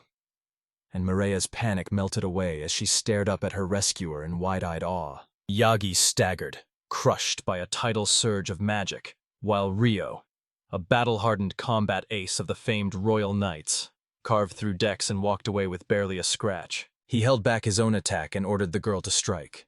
Ria obeyed, tapped into her elven magic, and conjured several fireballs that burst into the air. Ria unleashed the flaming bullet spell, a blazing bolt hurtling toward Dex. His eyes widened in surprise, then composure snapped back and a grin split his face. The fireballs hurtled in, a hair's breadth from him, then they fizzled out. The guy and the girl gaped as Ria's fireballs died against an invisible shield. The Dex had wrapped a barrier around his body that swallowed every blast. Ria and Yoji froze, jaws dropping, as Dex slammed up an anti-magic shield identical to Kazumi's. The man realized how dire it was. Against all odds, Dex could wield human magic techniques. Ria's eyes snapped to it. She told the guy Dex could siphon more power from the relics than the elf herself, and Yoji slid his hand into his pants pocket. He yanked Ria's ring into his palm. If the girl's attacks failed, he'd have no choice. Yet he froze mid-thought, eyes locked on the ring. He didn't want to use it. Yoji's calm voice cut him through the chaos as he ordered the girl at his side to take Maria and flee the building, and the guy slipped the ring onto his finger, then steeled himself to charge into battle. After he spoke, he locked onto his opponent, calm as a predator, muscles coiled and breathing slow as he waited for their next strike. She nodded grimly to her master, vanished from her seat in a heartbeat, and begged him to fight with everything he had to defeat their enemy. Ria launched skyward on a burst of power, racing straight for Maria. The beastly cat spotted her, and she slammed down onto the wooden cross where Maria was tied. Ria hurled a pillar of flame and ripped Dex's hostage free as a beastman slammed in from the flank, swinging a shark-clawed arm. The girl cradling Maria darted aside, and the strike hit only air. Ria snatched Maria into her arms and ripped free from Dex, sprinting for the exit. The guy watched the girl slip out of the church. His order had been obeyed, while Dex saw the girls leaving and didn't care. The beastman dismissed them all. He only wanted one man. Yoji seethed at Cat's animalistic antics and rude, slovenly appearance. He couldn't stand people like that, so the guy tried to pass him off as a beautiful girl. The guy in his head slammed on a beautiful girl filter. Instantly, the animal boy morphed into a stunning girl with cat ears. He tried to frame his opponent as a sultry animal girl, yet he couldn't rein in her wild actions or silence her razor-sharp words. In an instant, the attractive girl snapped into a feral animal-like monster dead set on killing the guy, and Yoji's stomach dropped. The pretty girl illusion shattered, and Dex's terrifying face snapped back into view before him. He lunged at the guy, but Yoji flashed out of the way. The guy's reflexes saved him. A second slower and he'd be hit, and Dex gaped, stunned that he'd dodged. Yoji jumped to his feet, eyes locked on his enemy, worry twisting his gut as he burned to use Ria's lessons to take Dex down. Yoji mirrored Ria's flaming bullet fire magic, unleashing it with fierce precision. But compared to the girl, a colossal fireball erupted dead center in front of him. He could hardly believe it. Eyes wide, he stared at the fireball he'd conjured. Dex gaped too as the flaming bullet sprang to life, hurtling at the beastman and detonating in a staggering blast that rocked the church. Yoji crashed to the floor, blasted by a surge of his own magic, shoved a ring onto his finger as the church crumbled into ruin from the blow. The guy mistook it for a cooking spell, remembered Ria had used him for that exact purpose, and Yoji gaped that he'd only tapped 1,000th of his strength. Then a malicious giggle hissed right beside him. It was Dex, standing unscathed after that attack. The beastly cat howled its praise as Yoji stared, wide-eyed that he'd shrugged off a colossal fireball. Dex never imagined he'd unleash Inferno, the legendary fire magic. Yet true to being human, he blushed, mortified by the ridiculous name of his own attack. Ragged and trembling, Dex shoved his paw into his trousers and rummaged through himself as Yoji watched, confused. The monster hated the idea, but the moment forced his hand, and at last Dex pulled out a bottle of pills. Dex's hands shook as he tipped the vial and gulped every last drop. The enemy's whole body began to balloon monstrously, and Yoji stood frozen, eyes wide, watching the chaos unfold. The colossal, beast-like cat dropped to its paws and crept toward the rattled man, who was still reeling from the shock and convinced Dex planned to ignite a full-blown monster war. He plunged back into magic, left the spell untouched, and hurled a blazing bullet straight at his opponent. A fireball hurtled for his enemy and explosions rocked the area. The guy hit his mark, yet Dex walked away unscathed. Yoji unleashed the flaming bullet spell again, and to his shock the ring shattered under his power. The beastman lunged at Yoji, convinced he'd defeat him. Dex pinned the man with a crushing paw and sunk his claws into the fragile human flesh, Yeji's chest dropped as he knew he was cornered, and the man's mind slammed to Rhea and Slimy waiting for him. He seethed at having finally found the perfect place to live. Dex gaped. Stunned, his paw couldn't clamp onto the prey. Then he squeezed with all his strength.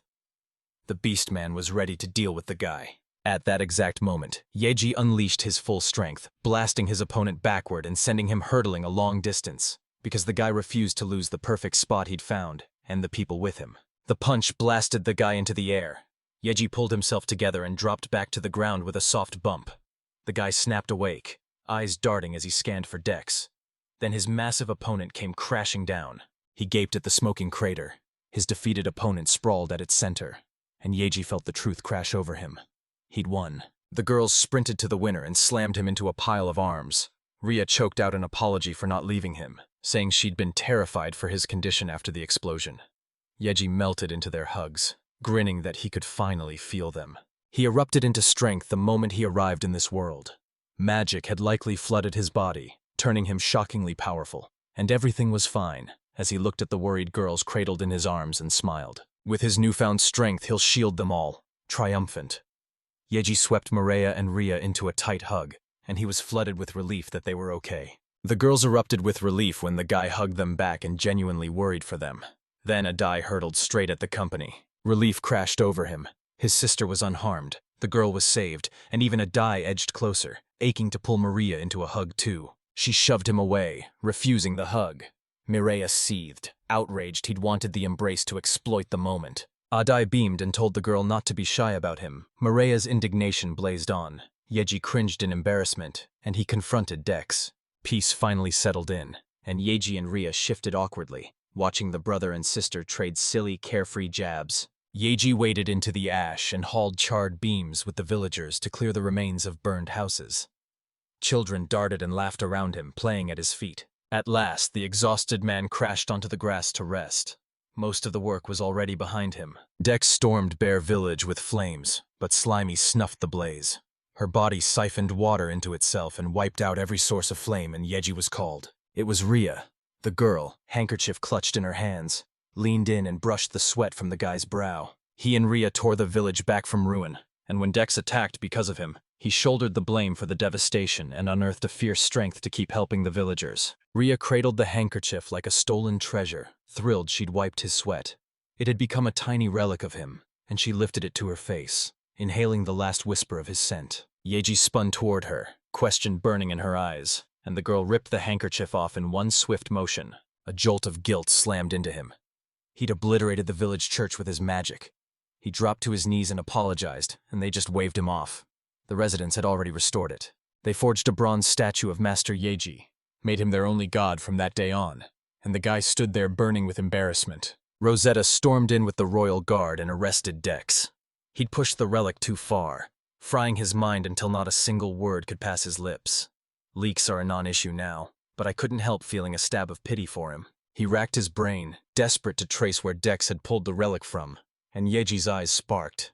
She suspected other people existed in this world. Heavy thoughts dissolved the moment Slimy snapped into his original form and grabbed Yeji's attention. Yeji exhaled, shoved it from his mind. He'd been drowning in problems, but he'd already dealt with Dex, and quiet days finally rolled back in. The next day, the guy snapped awake, chained to the bed. Only shorts on him, iron cuffs clamped to his wrists and ankles. He gaped at the ceiling, disbelief burning through him and unable to make sense of anything until he realized Kazumi was sitting quietly beside him. Kazumi confirmed she'd shackled the man, but the order to chain the master's body came straight from Lady Rio. Confusion flared in Yoji. He couldn't fathom why Rhea had ordered Kazumi into this, and before long the very girl they'd been discussing strode up to them. He demanded to know why Rhea had done this to him, but she stepped into the room with someone at her side. She wasn't alone. Maria, Rosetta, and Slimy closed in on the guy sprawled on the bed and greeted him. Yeji gaped at their sudden arrival, bewilderment and awe rooting him to the spot. Rhea flashed a smile at the guy and reminded him they'd trained that day, the very session she'd already mentioned. A half-remembered promise flickered in his mind, but the details were blurred. Sleep tugged at his lids, so he turned to the girl and, worry lacing his voice, asked what his role in the training was. Rhea shot back, cheeks blazing scarlet. And you didn't have to lift a finger. Just lying on the bed was all it took. He gaped at her words. The fact he didn't have to lift a finger left him baffled. Still clueless about what was happening, he watched Rhea plunge into training. She crashed her lips onto him, and in that jolt, he finally saw the truth. It wasn't a workout for him. It was a show for Rhea and the other girls, who watched every move, while Rosetta burned with jealousy, furious that Rhea was lost in him. Moments later, Rhea slammed the magic ritual to a halt, spun to the girls and barked, "Get to work!" They threw themselves into the training to explode their strength, and the guy's defense climbed right alongside it. Rhea felt it would be far more effective than training separately. Visions of training with every girl flooded his head, and he slammed them shut. He wouldn't let it happen. Slimy lunged and snatched his hand. The instant her fingers met his skin, her magic surged and she erupted into a brilliant, blazing glow. Slimy's touch ignited helpless laughter in Yoji as he clawed and squirmed to break its hold, while Mireia watched him with eyes shining in eager delight. Knowing a kiss would make her pass out like last time, she switched tactics. She edged up to his body, cheeks burning as trembling fingers dared to trace his skin and her heart hammered in her ribs. Her eyes snapped open as the guy's magic flooded her, supercharging her strength. Mireia melted under the rush, bliss crashing over her as the overwhelming power pulsed pure pleasure through her. Heat crawled up his neck as Mireia lunged in, her hands roaming with fierce, hungry zeal. She wanted this bliss to last forever. Yoji lunged in to steady the agitated Mireia, and slimy as Rosetta watched, and Rosetta still hadn't stepped toward the guy.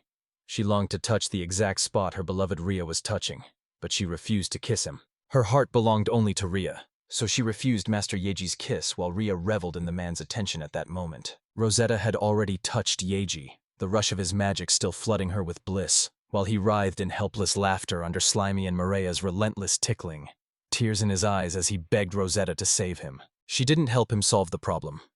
She dropped to her knees and, with the others, laid hands on the guy. It was an order from her beloved Rhea, and she couldn't disobey her. The guy was stuck in a brutal spot. Their touch tickled him and sent Yeji into non-stop, breathless laughter. He whipped his gaze to the only girl left. Yeji's voice cracked as he begged Rhea to stop the maddening tickles and wrench him free from his captivity. Rhea misread him, convinced he wanted another kiss. Her cheeks blazing, she leaned over the guy and kissed him again. They all pressed their hands to his body and instantly crumpled as their powers surged past their limits, while Kazumi smirked and praised his iron self-control. One warned day, with the guy sprawled on the bed, Rhea leaned over him, cheeks aflame, and pressed her lips to his. After kissing him, she stared at him, electric with joy to be by his side. Then a girl from the village of bears rushed up to where Yeji and Rhea lay, and Mireia called out to the guy. The bare-eared girl stepped up and asked to join them. The guy's shoulders slumped with exhaustion. Yeji nodded and agreed. Rhea blinked in shock, and Mireia sprinted over, grinning. She strode up to Yeji and pressed a daring kiss to his lips. Rio clenched his jaw, fighting a swell of jealousy for the guy. Ever since he arrived in this world, every day had unfolded exactly like this. When she contacted the guy, magic slammed into Mireia. Yeji's relic was magnificent, and power exploded through her, electrifying every fiber of her body. His biomaterial crackled with wild magic that could fortify others, so he funneled it into his comrades and stood unashamed. Rhea and Mireia pounced on him at once, ravenous for another kiss. He froze under their pressure, had no choice but to surrender and take every kiss, and the clamor yanked Slimy and Kazumi away from their hobbies. After a while, the beaming girls finally left him alone and headed to breakfast, leaving him sprawled on the bed with his lips stained bright red from everything. When Rhea told Mireia not to forget to put the sample back after breakfast, the weary man snapped to attention, curiosity burning as he leaned in, desperate to know what kind of sample it was and why they needed it. Mireia shot the guy a sly wink and teased, "It's a secret," and the girls burst into laughter, drifting off and leaving the guy dumbfounded. After breakfast, he flopped onto the bed, craving nothing more than the sweet surrender of falling back asleep. Maria's food was a revelation. One mouthful, and he crashed into blissful sleep. As a plain office worker, he'd never expected anything like this, and then, out of nowhere, a voice called his name. It was Mireia. She pressed to enter his room, and the instant he realized who stood at the door, he stepped aside and let her in. She cracked the door open but hung back, turning to her companion as Rhea clenched her jaw and refused to step inside. Rhea crept into his room, cheeks burning, clad in a short, risque maid outfit. He stared at her, admiration blazing in his eyes. She was breathtaking. Mireia announced she'd sell her new design at the capital market next week, and he couldn't look away. The sliver between skirt and stockings looked simply breathtaking. Branded a renegade by everyone, he's still going to join the short skirt faction, The girl's appearance ignited him. Slimy's voice ripped him out of his feelings, and she tugged Yeji's sleeve to snap him back. Turns out the girl was in a maid outfit too. The guy crouched over Slimy, patted her slimy head, and showered the girl with praise. Slimy beamed, but even if the maid outfits were adorable, who would actually buy one? Suddenly, the guy spotted a girl pressed into the corner, turning her back on everyone and slipping into hiding. Maria's agitation flared instantly. Ria's cheeks flamed as she stared in disbelief at a dress everyone lusted after, and the guy's eyes sharpened. He clocked that she'd never worn anything like it, and that her proportions clashed with this world's beauty standards. He gushed that the dress suited her perfectly. She looked utterly cute, and Ria, hearing him, let her worry vanish for a minute as she soaked in how adorable she was. Ria spun to Maria, eyes alight, and practically lunged to buy the maid costume from her. She'd surrender every gold coin she'd hoarded just to sell her a dress. In it, she was utterly irresistible to Yeji. Maria froze, stunned by what she'd done. She recoiled from that mountain of cash, while the guy grinned, convinced she only loved the dress. Ria and Yeji splashed in the pool, and nearby a girl rubbed a guy's back as he lay on a soft mattress. He sank into the touch, relishing every motion, completely comfortable, and she beamed at his ease. He gorged on delicious food, slept whenever he wanted, and even had someone help him bathe. Luxuries he knew he'd been given, but lately something had soured him, and Ria, spotting the change in his face, asked what had happened. He admitted a restless dissatisfaction had been gnawing at him lately, and she fell silent, her mind racing. She could tell Yeji was fed up with the love plan, especially the push to shove their relationship forward. The girl yanked the towel aside, beaming as she revealed her body to Yeji, and the guy's face lit up the moment he found the answer to his problem. He confessed he'd been starving for adventure his whole life. When she heard it, the truth slammed into her. She realized she'd been wrong. She wrapped herself tight and demanded what he meant, and Yeji said he wasn't complaining about his life. He just wanted to roam and see countless new places after entering another world. That was a terrible idea. If anyone discovers he was human, he'll be in serious trouble. Ria, spotting his dark mood, fired off a plan. Hit the capital market next week. Yeji's desperate to see Maria's shop, so if they can hide his hair and disguise Ria, they'll pull it off. He stammered an apology for his selfish thoughts. She welcomed his request, convinced it was her duty to grant the guy's wishes, and Ria was determined to start immediately to make his wish come true. The day to visit the capital had finally arrived. On the street, he hugged Kazumi and Slimy goodbye as they stayed at home. Then he and Ria sprinted toward the slope. They reached the spot and froze, tense and silent as they waited. Ria had packed every last thing needed for the adventure. The guy should love the surprise. Yeji stood on the slope, eyes fixed on the road, waiting for their transport to arrive at the capital. A colossal airship hung over the girl and the guy in the high blue sky, and the guy's jaw dropped at its sudden arrival. The guy gaped at the airship, jaw slack and eyes blown wide. A tiny black speck by its hull blossomed into a creature.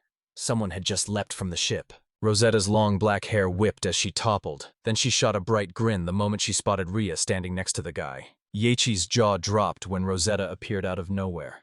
Mouth agape, he stared at the girl plummeting down, and Ria glared at her with thinly veiled annoyance. Rosetta hurtled through the air, already mere breaths from Yeji and Ria, as Rosa burst into a joyful cry for her beloved sister, and Rosetta skimmed the cliff to nail a graceful landing beside them. She crashed down from the sky and launched herself at her sworn sister. Ria recoiled and refused the hug, fed up with her clinginess. His jaw dropped at Rosetta's lightning-fast movement. She'd only landed a second ago. Ria shoved the girl away from her, and a black-haired girl, grinning huge, snapped at Ria and Yeji to get on the airship. He couldn't imagine how they'd get on the airship. It hovered high in the sky. Rosetta told him not to worry and to leave it to her. Then she flicked 2 fingers and unleashed magic. A swirling wind at the man's feet yanked Yeji into the sky, sending her soaring, while the man could only cry out in surprise at the sudden upward rush. Yeji gaped, utterly lost about what had just happened. Rosetta cut in and answered the guy's question. Air magic.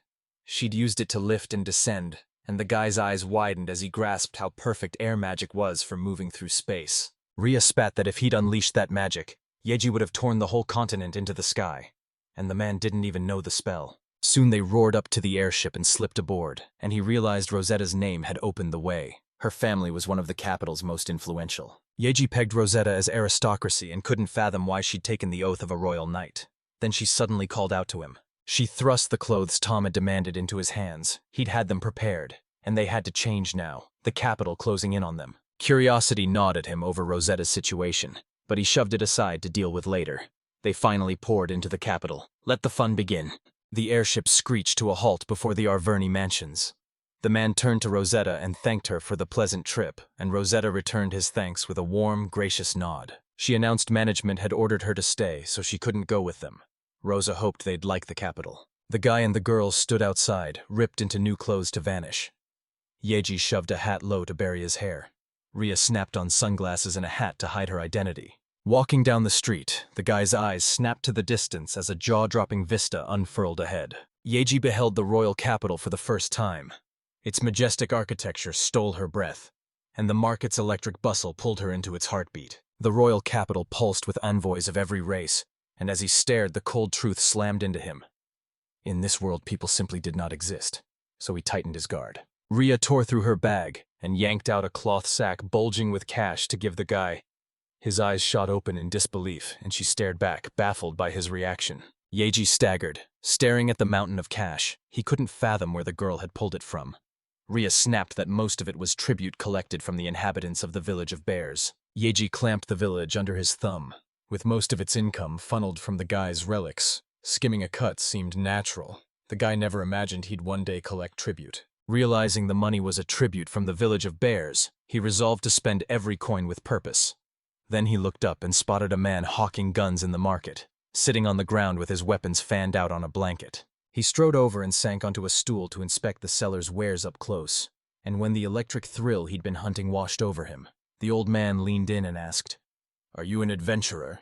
The old man's studying stare pinned the guy and made him reel.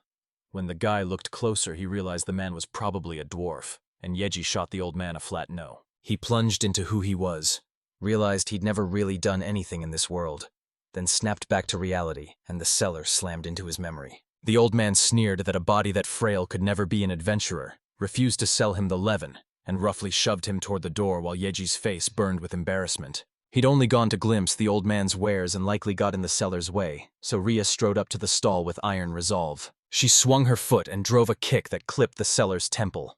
Ria burned with fury and demanded of the old man, "Do you know who Yoji is?" Yoji belonged to the oldest and strongest race. She didn't even get to finish. He clamped his hand over her mouth. Yoji, gripping the seething girl, barked at the salesman to ignore them. After a few breaths, Ria steadied herself and apologized to him. Yoji insisted it was okay. The girl had only been defending his honor, but the girl still fumed over the recent incident. She rebuffed the guy and nearly exposed his origins. Yoji saw the girl heartbroken and wanted to cheer her up, so I offered her something to eat. They were hawking kebabs threaded with mamadala butterfly larvae. They looked grotesque, yet every bite hit with a silky, creamy flavor, and the guy flushed, mortified by the revelation. He jabbed at a stall where meat sizzled on a spit. She revealed it was barbecue made from an orc child, and his stomach flipped as his appetite died. Ria, convinced everything was fine, darted to the stalls to buy him something, but Yoji waved her off. He wasn't hungry.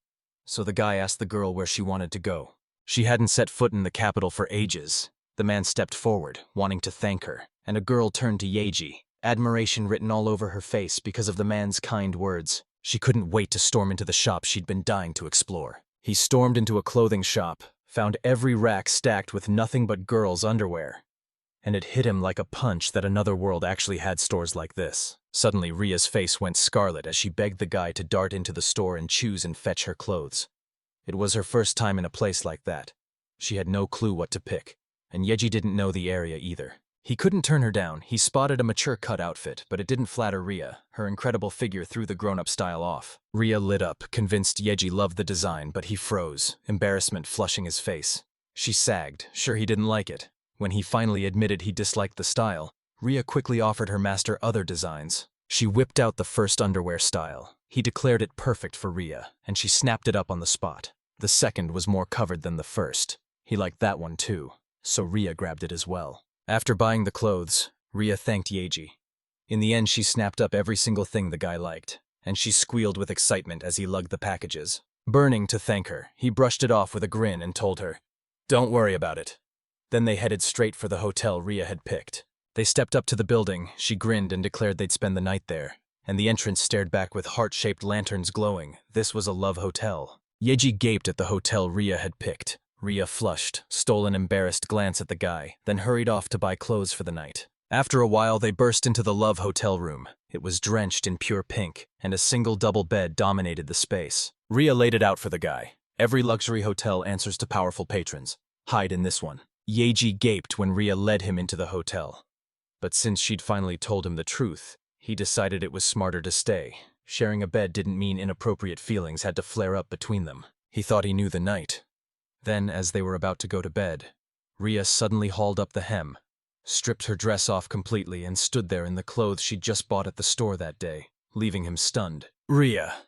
I plastered on an innocent smile and pretended I'd done nothing wrong while she told the guy she was only there to show him the clothes she'd bought today. She spun, revealing herself from every angle, and Yoji drank her in before swallowing his saliva, nerves tangling in his throat. Overwhelmed, the guy barreled toward the girl.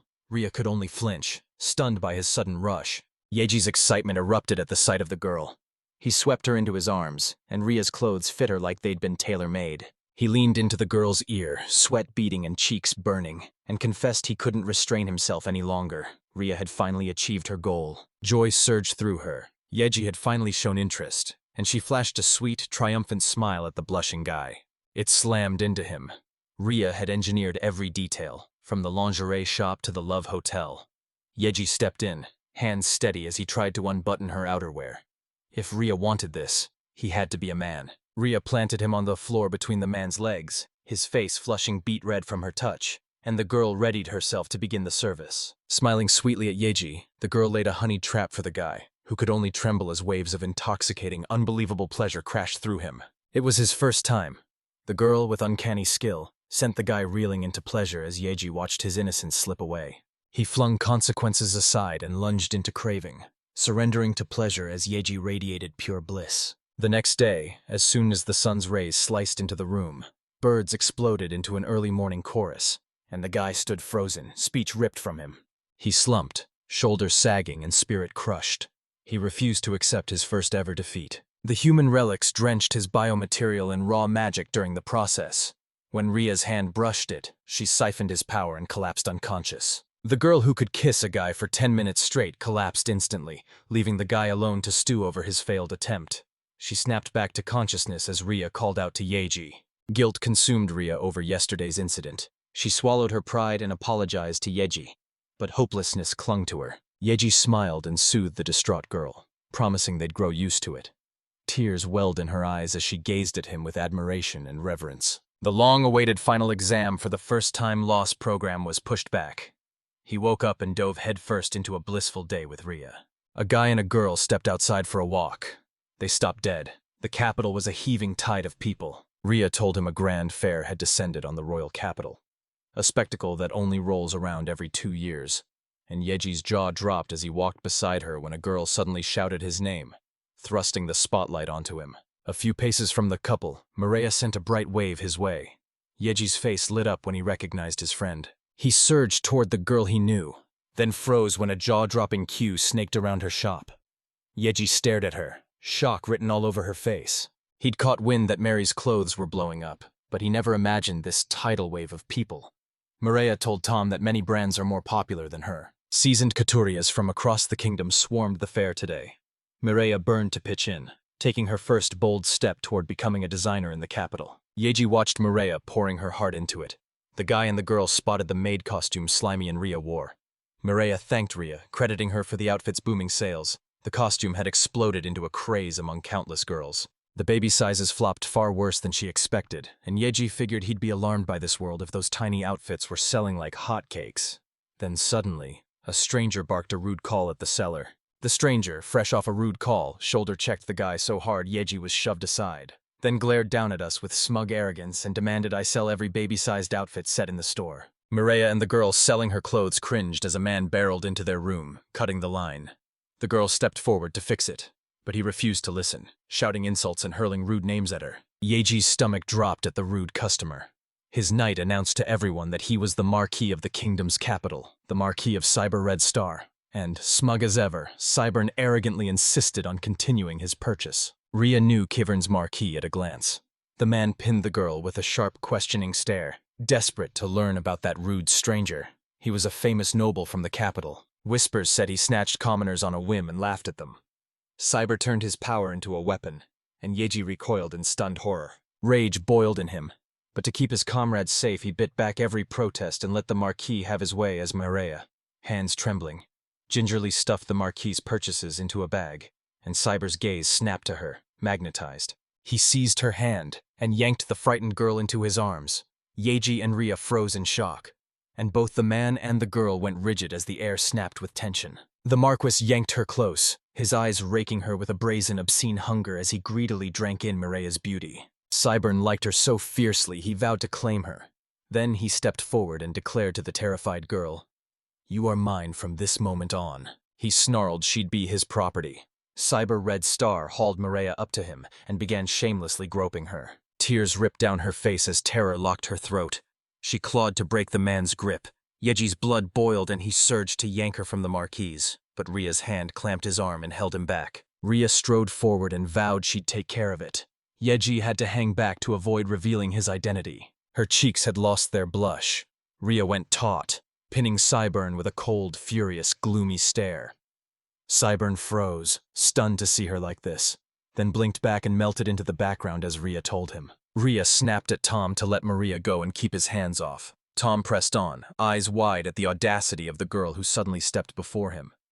And when Marquis Redstar still refused to release Maria, Ria barked the order again, louder. Rage boiled in Cyber when an unknown girl dared boss him. He drew his sword in a flash and swung to show her her place, but she slipped through the arc, and his blade met only air. She spun aside, tore off her glasses and hat, and flung every disguise that hid her identity into the air. She yanked off her glasses and hat. The Marquis went white as recognition slammed into him, and he choked out her name.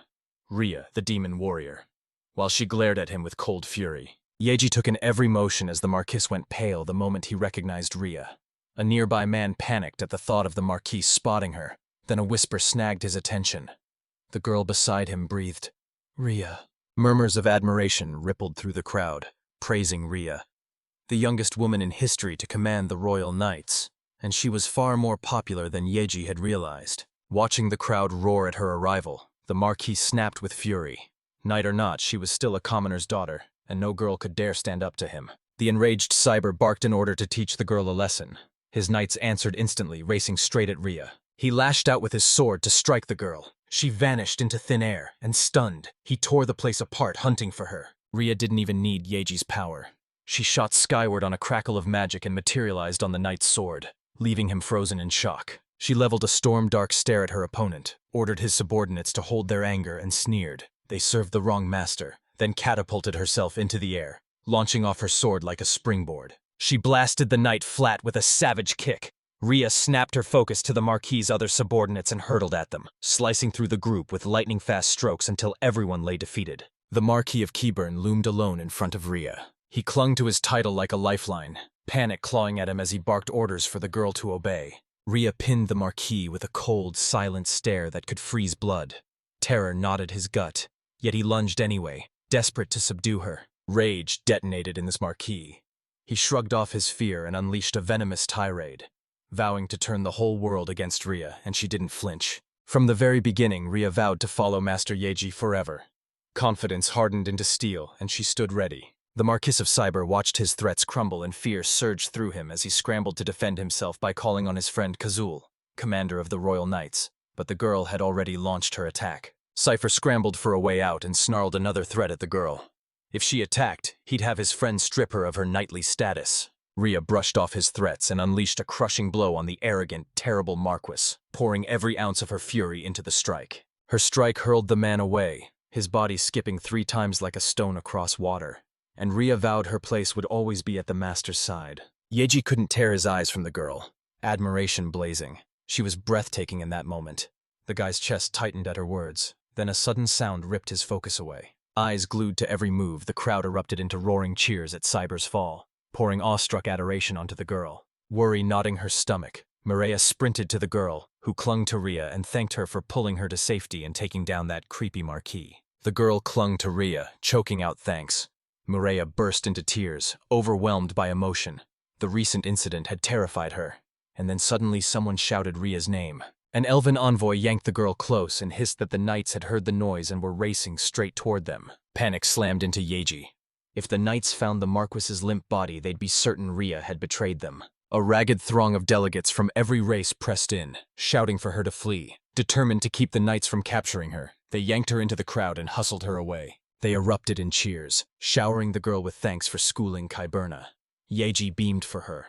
A flood of residents adored her, and the guy felt his position shift. She hoisted him up like a princess. Rhea flashed a grateful smile at everyone. Yoji went crimson, mortified by his situation. A crowd erupted as Rhea swept in, cradling a blushing man. They surged forward to glimpse her lover's face and hollered blessings, while she, arms tight around the embarrassed guy, tried to slip away. Someone watched them from the roof. A stranger clocked Rhea's magic as undeniably human, and the truth hit like a thunderbolt. The man cradled in her arms was human.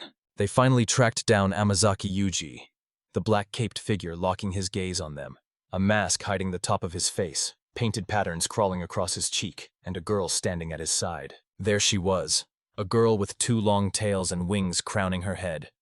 Yet his companions stared, baffled, unable to spot which face in the crowd was Yoji. Yoji had finished studying the capital and now floated high above it in a slowly drifting airship with Rhea and Rosetta as the girls chattered and he drank in the gorgeous view, smiling at how much had happened in the capital lately. Chaotic, wild, and strangely fun. Their relationship had erupted into something deeper. He replayed that night at the Love Hotel with a dreamy smile. Then a bolt of memory hit him. He had to know where Rhea went last night to sort something out. Rhea slipped out last night and took out the cyber soldiers. He gaped, utterly speechless at how calmly she told him. Rosetta warned Rhea the Marquise of Seaburn's villa swarmed with over 100 soldiers, so Rhea squared her shoulders to take them on while Rosa grinned, eager to help. The Cyber Red Star's Marquis was unlikely to turn and strike them, and the girl smashed that worry aside in an instant. Yoji snapped at his companion, asking if everything was all right with her. Rhea stared at the guy, incomprehension clouding her face. She had no idea what he was talking about. He worried sick for her. Yesterday's incident shattered her chances of ever becoming a royal knight. Yet she only shrugged, calm and unbothered, like switching titles meant nothing. She staked her claim at the master's side. She said it to him with a sweet, radiant smile, happiness glowing on her face.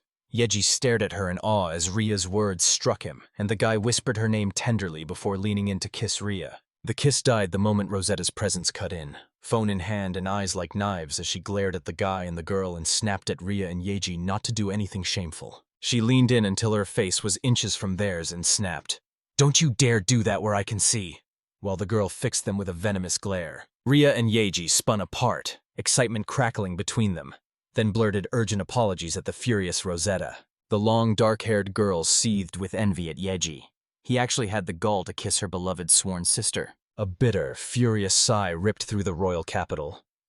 The Marquis of Kevern let it loose, fury burning in his veins as he vowed he'd never forgive the girl. His resentment towards her will never fade until he forces Rhea to pay him back for her actions. Every limb trembling as explosive rage threatens to consume him. He didn't know what to do. Most of his soldiers lay knocked out after Rhea dealt with them. And then out of the blue, a raincoat-clad man appeared in the Marquis of Kibern's office, startling the Marquis of Kibern with his brazen, uninvited presence. It was the man from the roof. Knights braced to strike as he faced the Marquis and declared himself Grace, then admitted to Cyburn he was nothing more than a lowly demon, leaving Red Star stunned. Creatures like him surface so rarely, they're almost legend, wrapped in mystery, and the man clung to the single truth everyone already knew about demons. Hatred for other races burned in them. The Marquis snapped upright, rage crackling through him, and barked at the frozen soldiers to expel the demon that had appeared. He didn't flinch as the soldier closed in. He wasn't their target. The masked man in the black raincoat turned to the companion behind him, and she'd be the one to deal with the knights. He hollered to the girl closing in, Keenan, and she turned, answering his call. The knights grinned at the sight of a little girl. Then orders snatched their glee. They lashed out with steel that didn't wound her, and she blinked clean out of sight. Kanan surged forward to attack, and a girl materialized behind them like a lightning bolt, unleashing a blistering flurry of strikes into their backs. Keenan slammed into the knights, her punch flinging them several meters away. The girl's strength was shockingly brutal as they hurtled through the Marquis's entire office and smashed the wall. After the girl's attack, the office wall ripped open into a massive hole. The Marquis stared at it, cold sweat slick on his brow as his body trembled, terrified and stunned by her strength. Marquis Sibern wanted to reach for his weapon. The man in the raincoat barked at him to stop instantly. He didn't want to fight on. It would just be a waste of time. The masked demon leaned in and spat the girl's identity at the Marquis. Keenan, a vampire by blood, which made her brutally strong. The Marquis felt the chill of his standing. Vampires were the apex of demon kind, and Cyber Red Star surged forward, eyes blazing, demanding the demon who'd come explain his purpose. He snapped at his companion not to worry. They'd help Marquis Red Star get his revenge, while Cybern stared in disgust and disbelief at the bottle that had appeared before him, and the man demanded to know what was inside. A slick stranger pulled out pills called Didi, boasting they could give the Marquis human power, and warned that if Cybern cooperated with Grace, the demon would hand over one pill. Temptation surged in the man, but he refused to trust the stranger. The Marquis wouldn't trust a demon's word, so the demon shoved a pill into his mouth, clamped his lips shut, and he had no choice but to gulp it down. The moment he pulled that move, the guy released Cybern. Cybern slammed to the floor after swallowing the pill as his clothes ripped, his muscles ballooning and veins throbbing, while Keenan watched the man silently and calmly. The Marquis swallowed the pill and surged with total power. Right from the start, he had no right to refuse. The demon snuffed out any hope of saying no. Outside, the weather was perfect. Slimy, wet from her walk, slipped back through the cave into the house. Rhea leaned in, eager to know if Yoji liked the breakfast she'd prepared. Yoji praised Rhea's cooking.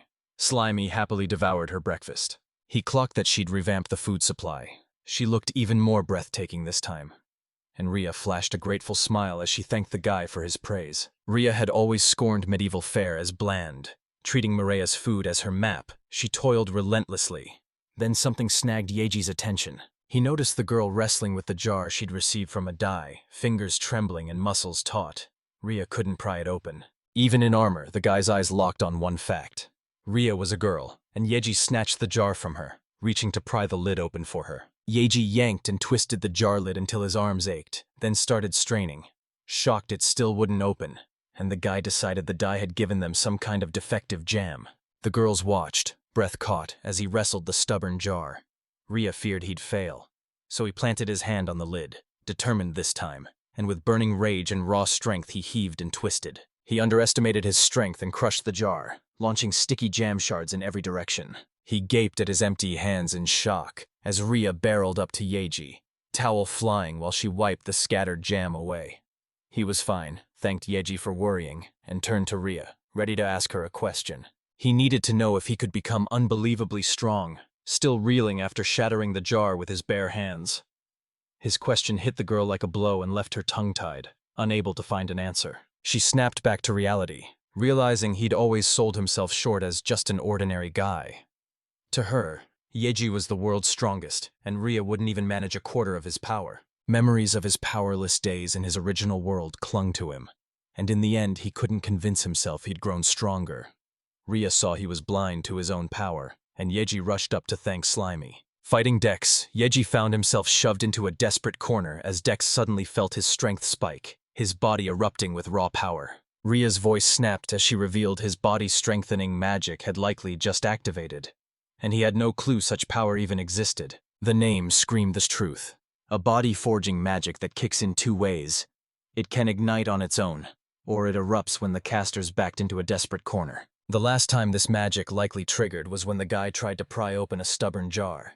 Yoji's cheeks burned as the spell snapped to life the instant his hands failed to loosen the lid. Weariness hit Slimy, and a cavernous yawn ripped free. Rhea told Yoji that once he mastered this magic he'd shift into the spontaneous type. She had no doubt her master could blow mountains aside with minimal effort, and Slimy slipped back into her original form. After she finished explaining, he clenched his jaw and vowed to begin training then and there to master that magic. A long, drawn-out sound tore through the corridor, snapping both of them to attention. Rosetta choked out that sound, trapped at the entrance as tiny slimes swarmed her and smeared a slick trail of slime across her while vines coiled around her limbs and froze them solid. Cheeks blazing, he zeroed in on the trapped, helpless girl. A heartbeat later, Rosetta picked him out among the others. She spat barbed words, dripping with resentment at the guy, demanding they hurry and free her. Yoji asked Slimy to rescue Rose from the trap and give her the clothes, and tired, Slimy regained her human form and returned her clothes. Rosetta blushed and slid her armor back on. annoyed that every time she showed up here she wound up without a stitch. Yoji warned her the instant any surprise guests were found they'd be neutralized. Rosetta already felt a pang of pity for whoever was unlucky enough to show up. Rosetta's gut tightened. With Rhea beside her, this never happened. Then she jolted as Rhea began acting strangely. She plunged into her fantasies, cheeks flushing hot at the thought of playing with a guy in those slick, slippery slimes. Her lewd daydream snapped shut the moment every eye landed on her, so Rhea masked her embarrassment, steered the conversation away, and asked Rosetta what she had planned for the day. Rosa plunged his hand into his bag and pulled out a jar. The fragrance Rosetta's father had given her after he found it in the country on the eastern island. The girl, eager to share it with Rhea, held it up, and the guy who saw it froze in surprise. Eyes still wrapped, he peered into the jar and his jaw hit the floor. Soy sauce right there. Soy sauce actually exists in this world. The food here was barely salted, and he craved the explosive kick of soy sauce. Rosetta beamed, and Rhea accepted the gift with a radiant smile, thanking the girl. The guy and Rosetta burst outside. The girl was running a magic training nearby. He hardened his resolve to master his power, yet his stomach was already rumbling for today's lunch. Lunch arrived in a flourish. A glossy soy sauce dish sat front and center. Rosetta and Yoji stared, awed and twitching with impatience, while Rosa beamed, thrilled to finally taste Rhea's cooking. Rhea whipped up a spread of Bear Village vegetables and crispy fried treats from the smaller orcs. Yoji and Rosetta dove in happily, and the guy took a bite, eyes widening as the soy sauce hit. He hadn't tasted that flavor in ages. He jerked to a halt. The dish wasn't what he'd pictured. It slammed his tongue with salt and reeked of damp. Rosetta snapped at the sight of the guy's disgusted expression. His sneer crushed Rhea, who stood mortified over the tasteless dish she'd cooked. The flavor was revolting. He couldn't stomach a single bite. She turned to the girl and asked about the scent she'd brought, but the girl had no clue about soy sauce. It was nanpura, a time-honored flavor from eastern countries. Not soy sauce, but a bold fish sauce forged by marinating fish in salt. He threw the question about the soy sauce at Rhea, and she froze. She'd never even heard of it. That Rhea didn't know soy sauce screamed that it probably wasn't created in this world. He turned that over in his head, and suddenly a blazing idea struck him. If soy sauce didn't exist in this world, he'd craft it himself. If he pulls it off, Rhea will be ecstatic. The man with the slime strode out of the house and into the open air. Yoji blurted he'd call the plan an incomparable strategy to spread soy sauce throughout the world, and Slimy froze, staring at him in stunned silence as her whole face burst into a furious blush. Yoji stormed down into Bear Village and ran into a dye. The guy asked to dye for a bag of soybeans, and the man gladly handed him the beans. Then Yoji, having received the soybeans, shoved them into one container, tossed in a pinch of salt, and flooded it all with water. He froze, eyes locked on the soy sauce bottle as silence pressed in.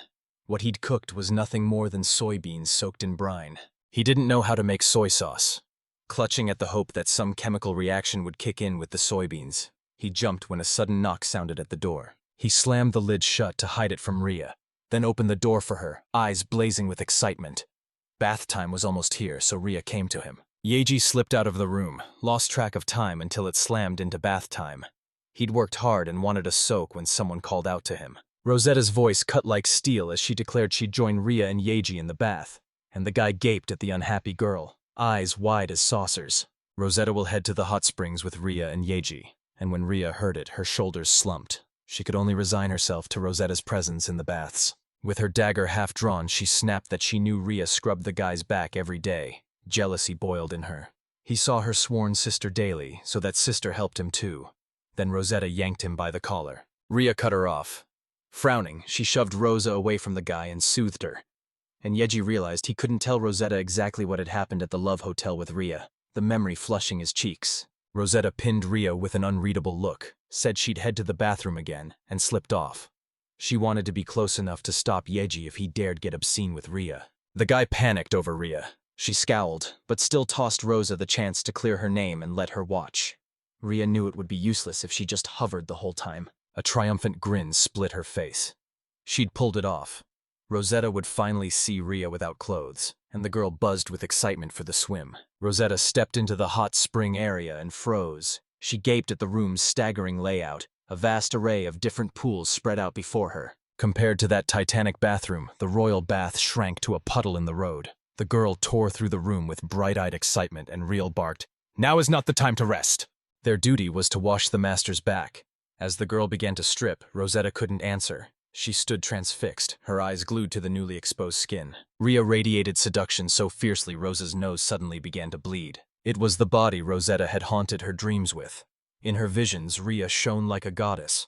Rosa's grin split her face. Ria yanked a towel up like a shield, cheeks blazing. She couldn't bear being naked even in front of another girl, so Rosetta stripped off her armor and clothes to spare her the shame. Left in nothing but her underwear, Rosetta closed the gap to the girl, aching to see Ria's body again. Ria slammed up a shield of ice with a crack, stopping the girl dead in her tracks.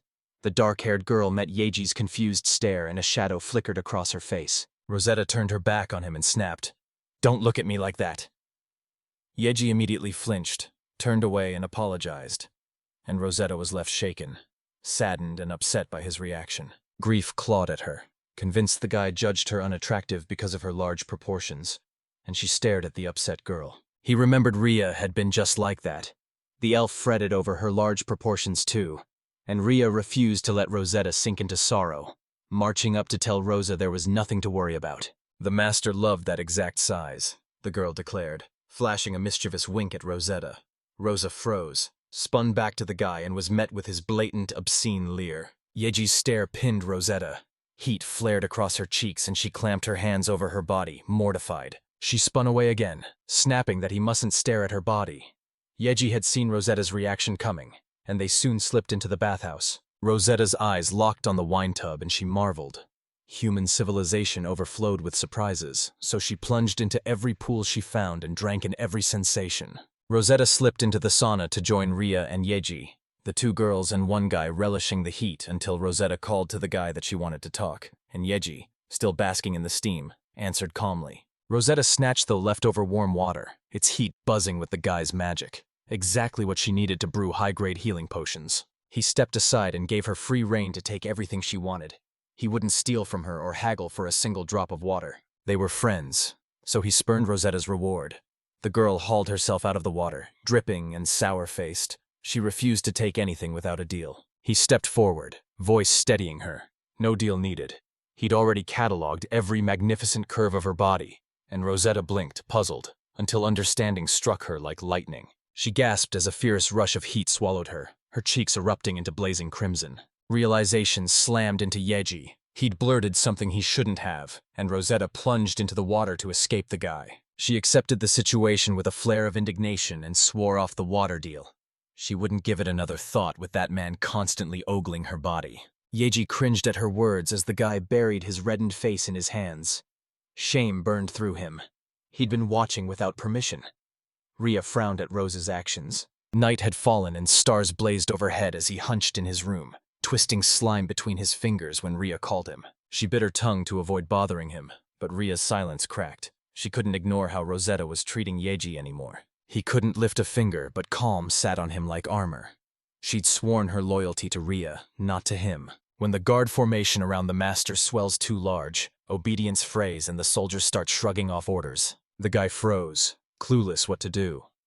Ria's mind snapped into focus as she weighed the question.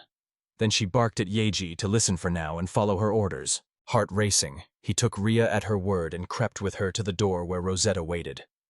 Ria snapped for absolute silence, then shoved the door open. Yeji and Ria burst into the dim, gloomy room as steam curled through the air with a tempting scent.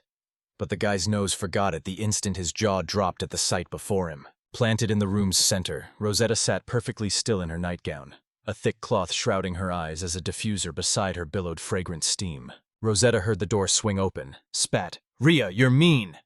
And the girl fidgeting in her chair finally snapped. She couldn't take it anymore. She hustled the girl forward, desperate to play with her and revel in every moment of Rosetta. Rosa perches on a chair, blindfolds covering her eyes and hands, begging her sister to hurry because she can't resist any longer.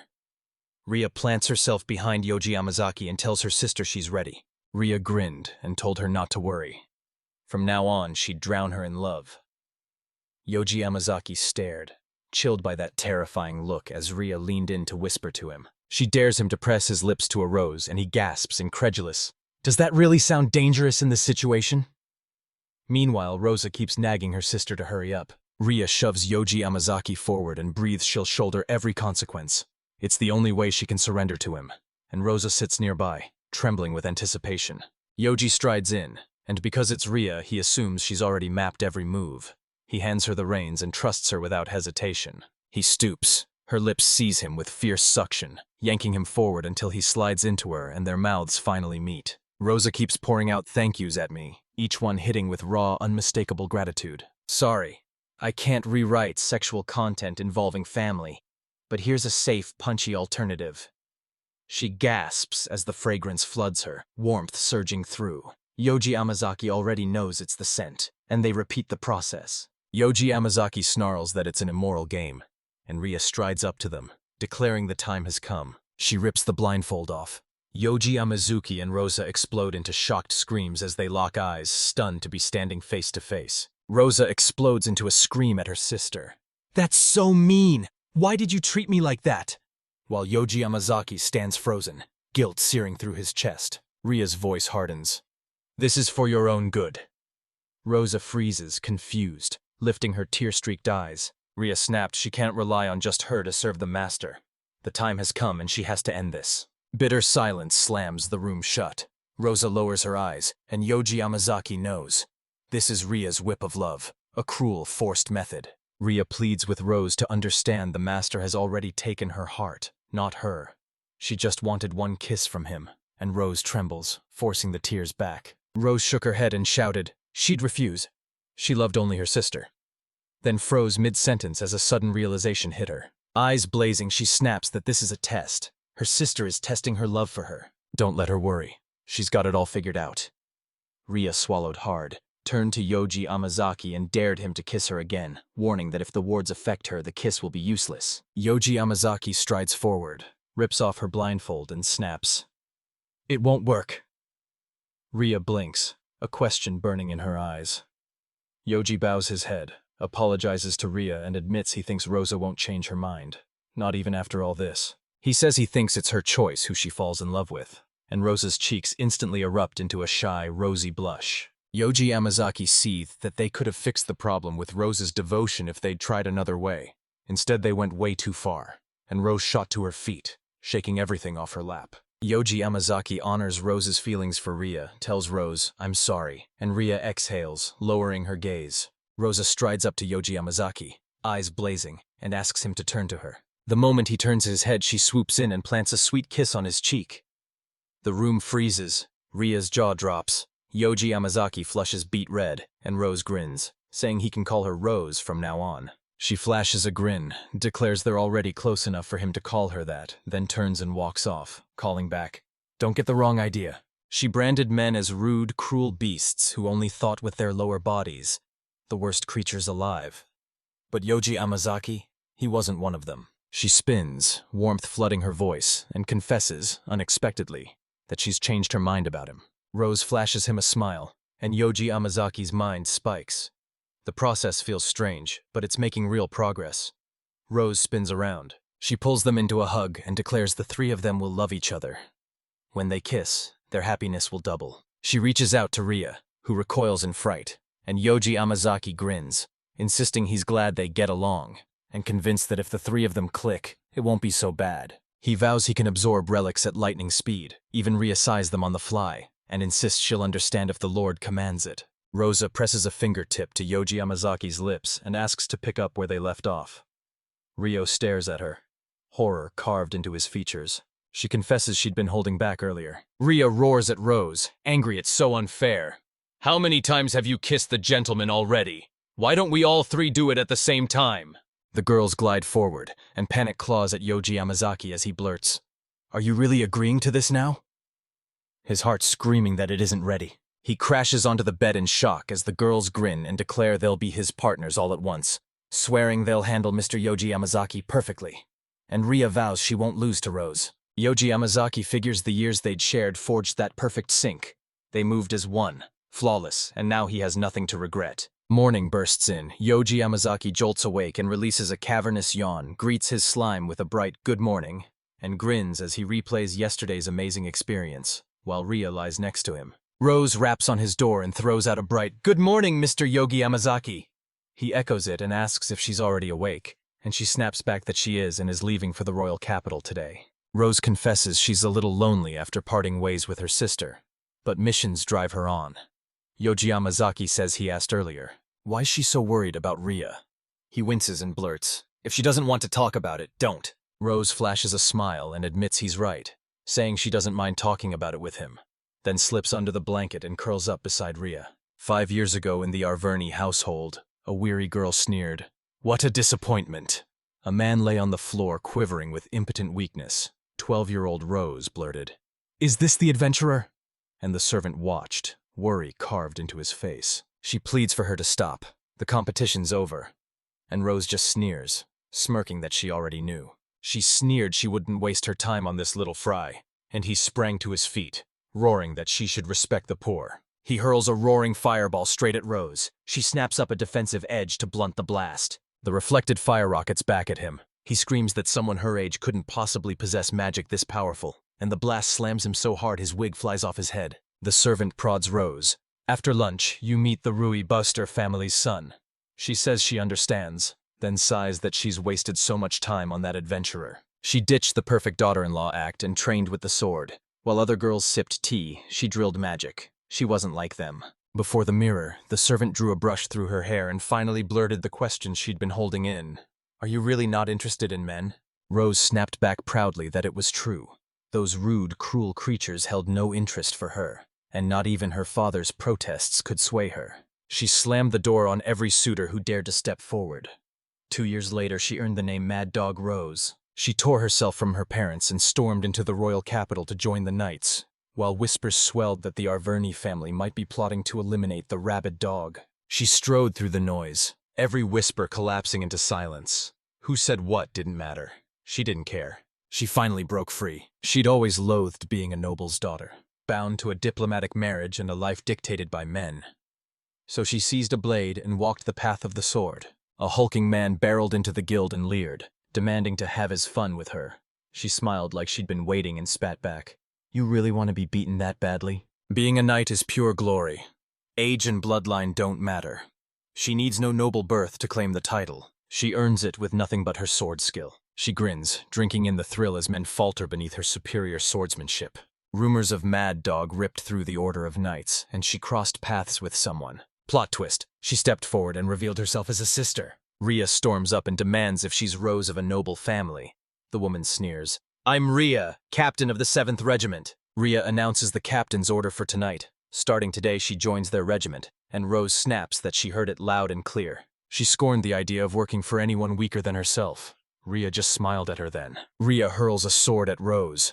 Rose gapes, utterly clueless what it is or what it's for, as Ria demands she grab it and attack her for 5 minutes. She swears she won't ever use a gun or anything. She can't help dragging her friend back onto the right path. When Rose erupts, she grins and insists she's perfectly calm. She spits, "You're trash," at Ria and snarls, "Don't you know I'm your enemy?" When Ria attacked, she slammed a single brutal kick into her neck. She was simply stronger. Rose collapsed to the ground, utterly spent, and Ria declared they were finished with it. She stood stunned by the lightning speed and brutal strength. Oddly, Rose shrugged off the loss and snagged a fresh start.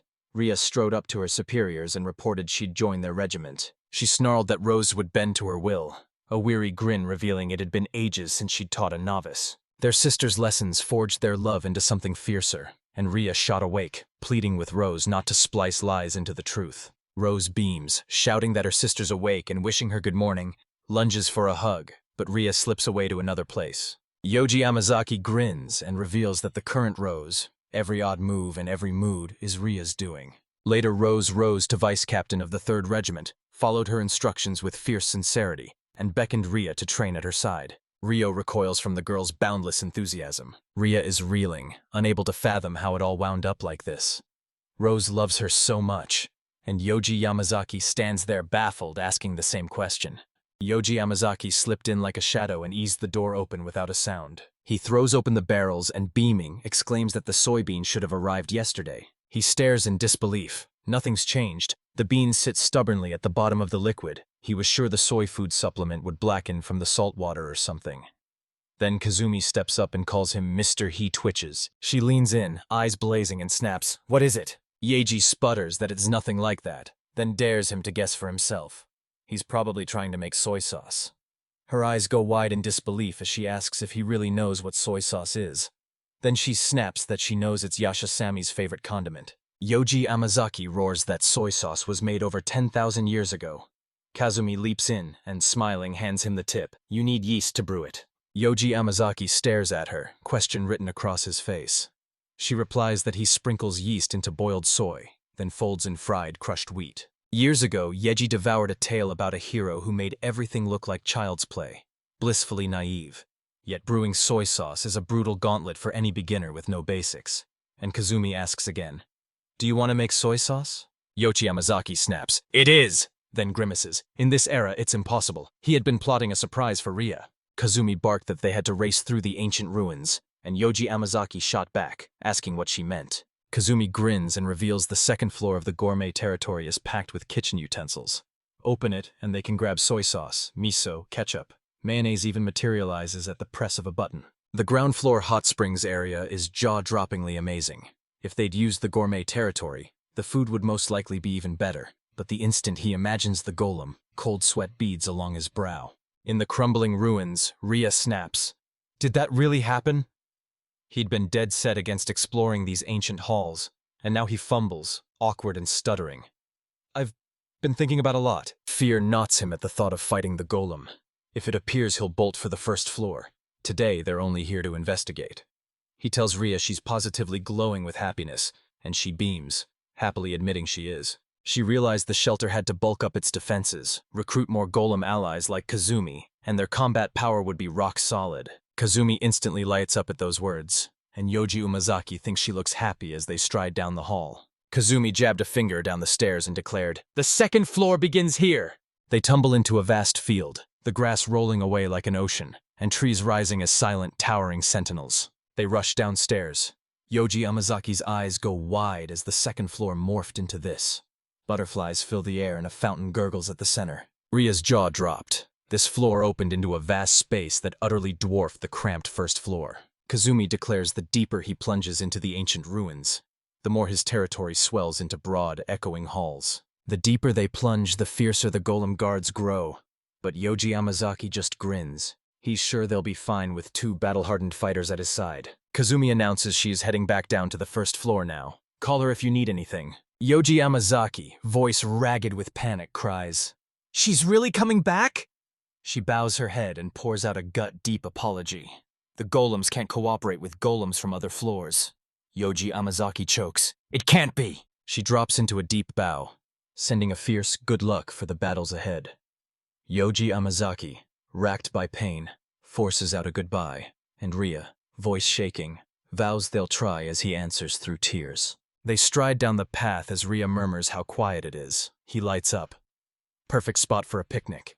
And then their eyes snag on weird fruits hanging from the trees and they start guessing what they could be. She leans in, eyes sharp. Is that monkey bread? A voice exclaims the fruit is bittersweet and tasty.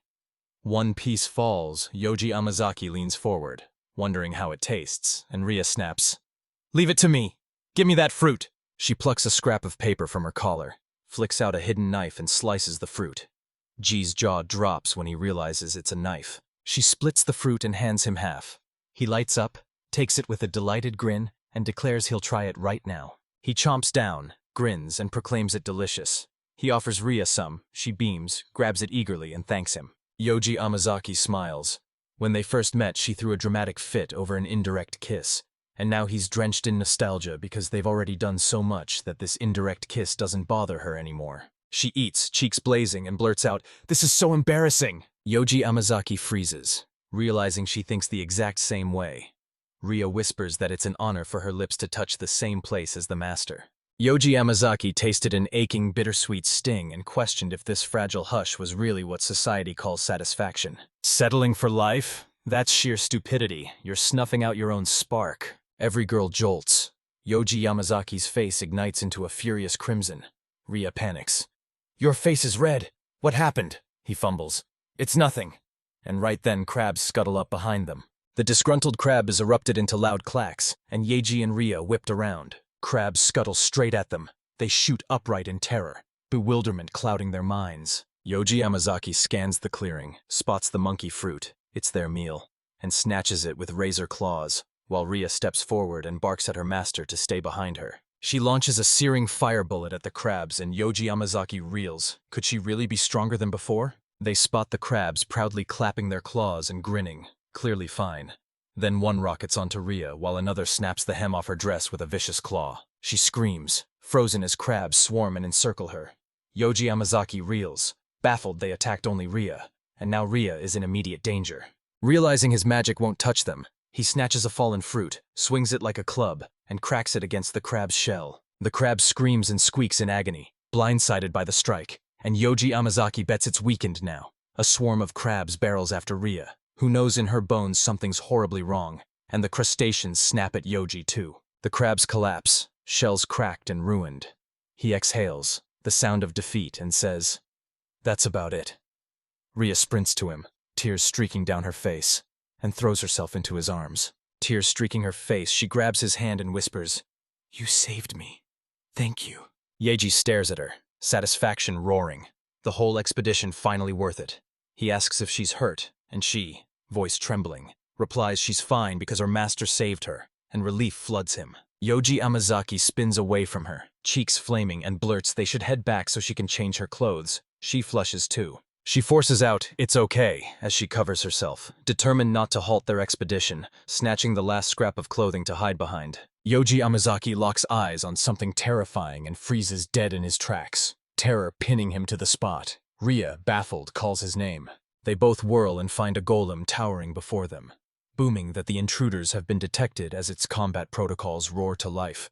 Ria and Yoji Yamazaki shout, stunned that a golem has materialized here. The golem starts shedding its body, limbs and all, until just a lone eyeball hangs there, and Yoji trembles, heart racing, wondering if it's really going into combat mode like that. Tentacles burst from the eyeball, fanning out in every direction, then all slam into the fountain and siphon its liquid into themselves. A titanic squid bursts from the depths, bellowing that the battle preparations are complete and the intruders will be obliterated. Yoji staggers, stunned by how massive he's become. Ria locks her gaze forward, cool and unshakable. Then the squid lunges, tentacles whipping into attack. Tentacles whip out, seize Ria's legs and yank her forward, clamping her limbs so tight she can't move. Yoji rockets after her, screaming, while she just keeps shrieking at every little thing. And he tightens his fist, then roars at the monster to get away from Ria. He lunges at a tentacle, his fist punching clean through the thing and cracking the wall with a massive blow, as the tentacles knit themselves back in seconds. Yoji Yamazaki's blood runs cold. It's useless. The monster's tentacles clamp around Ria's neck as she trembles out her master's name.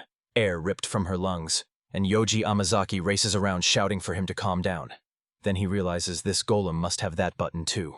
He slips up behind the monster, spots an emergency stop button on its body, rips a massive fruit from the ground, and swings it like a wrecking ball. It slams that button right there, and the fruit's reflection streaks off its shiny surface. He rockets upward, tearing a jagged hole in the sky and blasting onto the next floor as the ruptured heavens obliterate everything below. Kazumi and the others tremble on the floor above, still not grasping what just happened, and Yoji Yamazaki sends them a silent, guilty apology in his head. The monster proclaims the emergency stop was triggered, shifts into a human form as the attacks die away. Yoji Yamazaki erupts with joy, proud he pulled it off. The monster spits Ria free as its tentacles hiss, evaporating and collapsing into a dripping liquid. Yoji Yamazaki snatches her midair, and together they spin to face the beast. They spot a girl with 2 buns standing right in front of them. She snaps her eyes open, calls him master, and thanks him for waking her from her sleep. She bursts forward and announces, "My name is Futaba. I'm the golem guard of the Gourmet Territory's 2nd floor, while the 2nd golem stands behind her clad in Chinese clothes." Yoji spots Ria and leans in, whispering about her cheongsam, and Futaba snaps, "Do you even know her clothes?" She says the former owner, Mrs. Keedy, adored those clothes. A tireless traveler, she scoured the globe on long trips and brought back garments to dress the golems. A jolt of realization slams into Yoji Yamazaki. Kazuma's in Japanese clothes for a reason. Could this world really hide a place that's a mirror of Japan? He pauses, thinking what to grab, and a memory snaps. Soy sauce.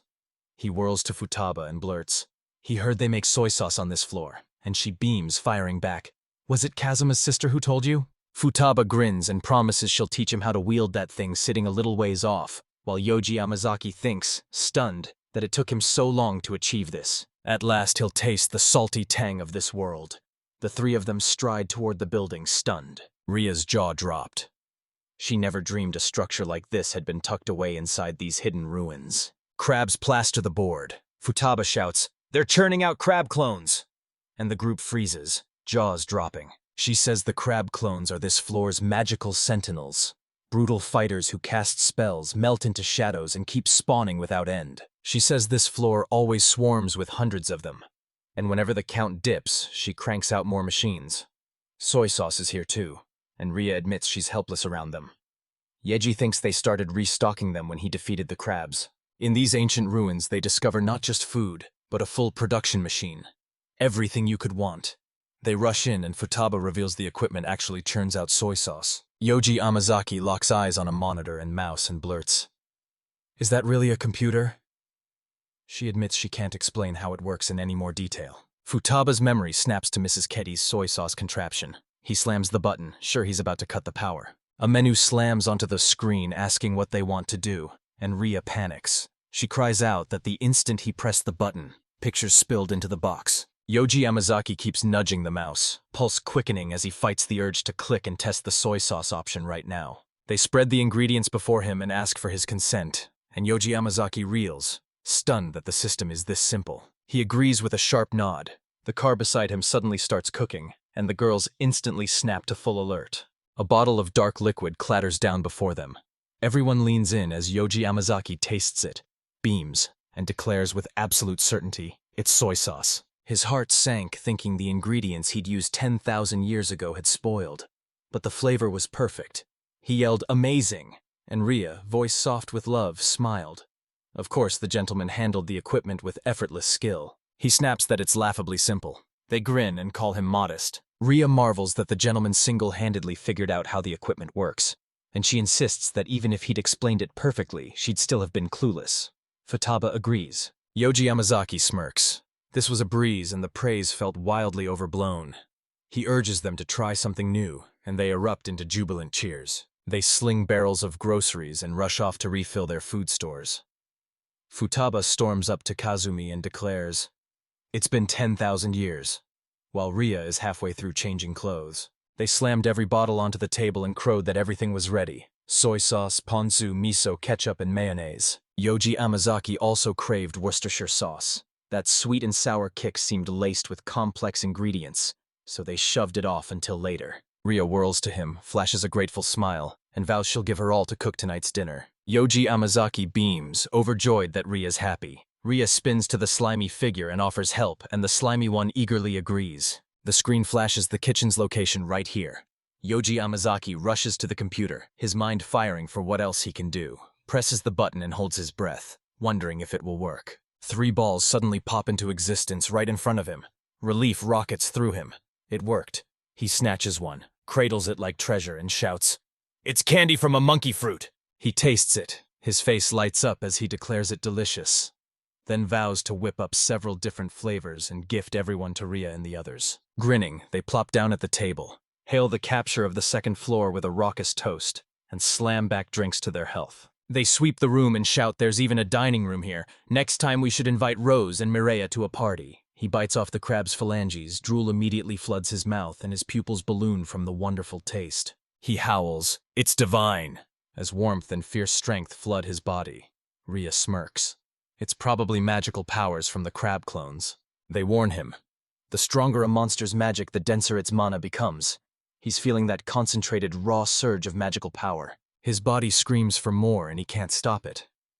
Now he finally understands why Ria and the others craved his saliva. Ria slurps it, lights up, and cheerfully exclaims, "So this is soy sauce." She exclaims the crab meat tastes like fish sauce. Silky and soft, an absolute delight.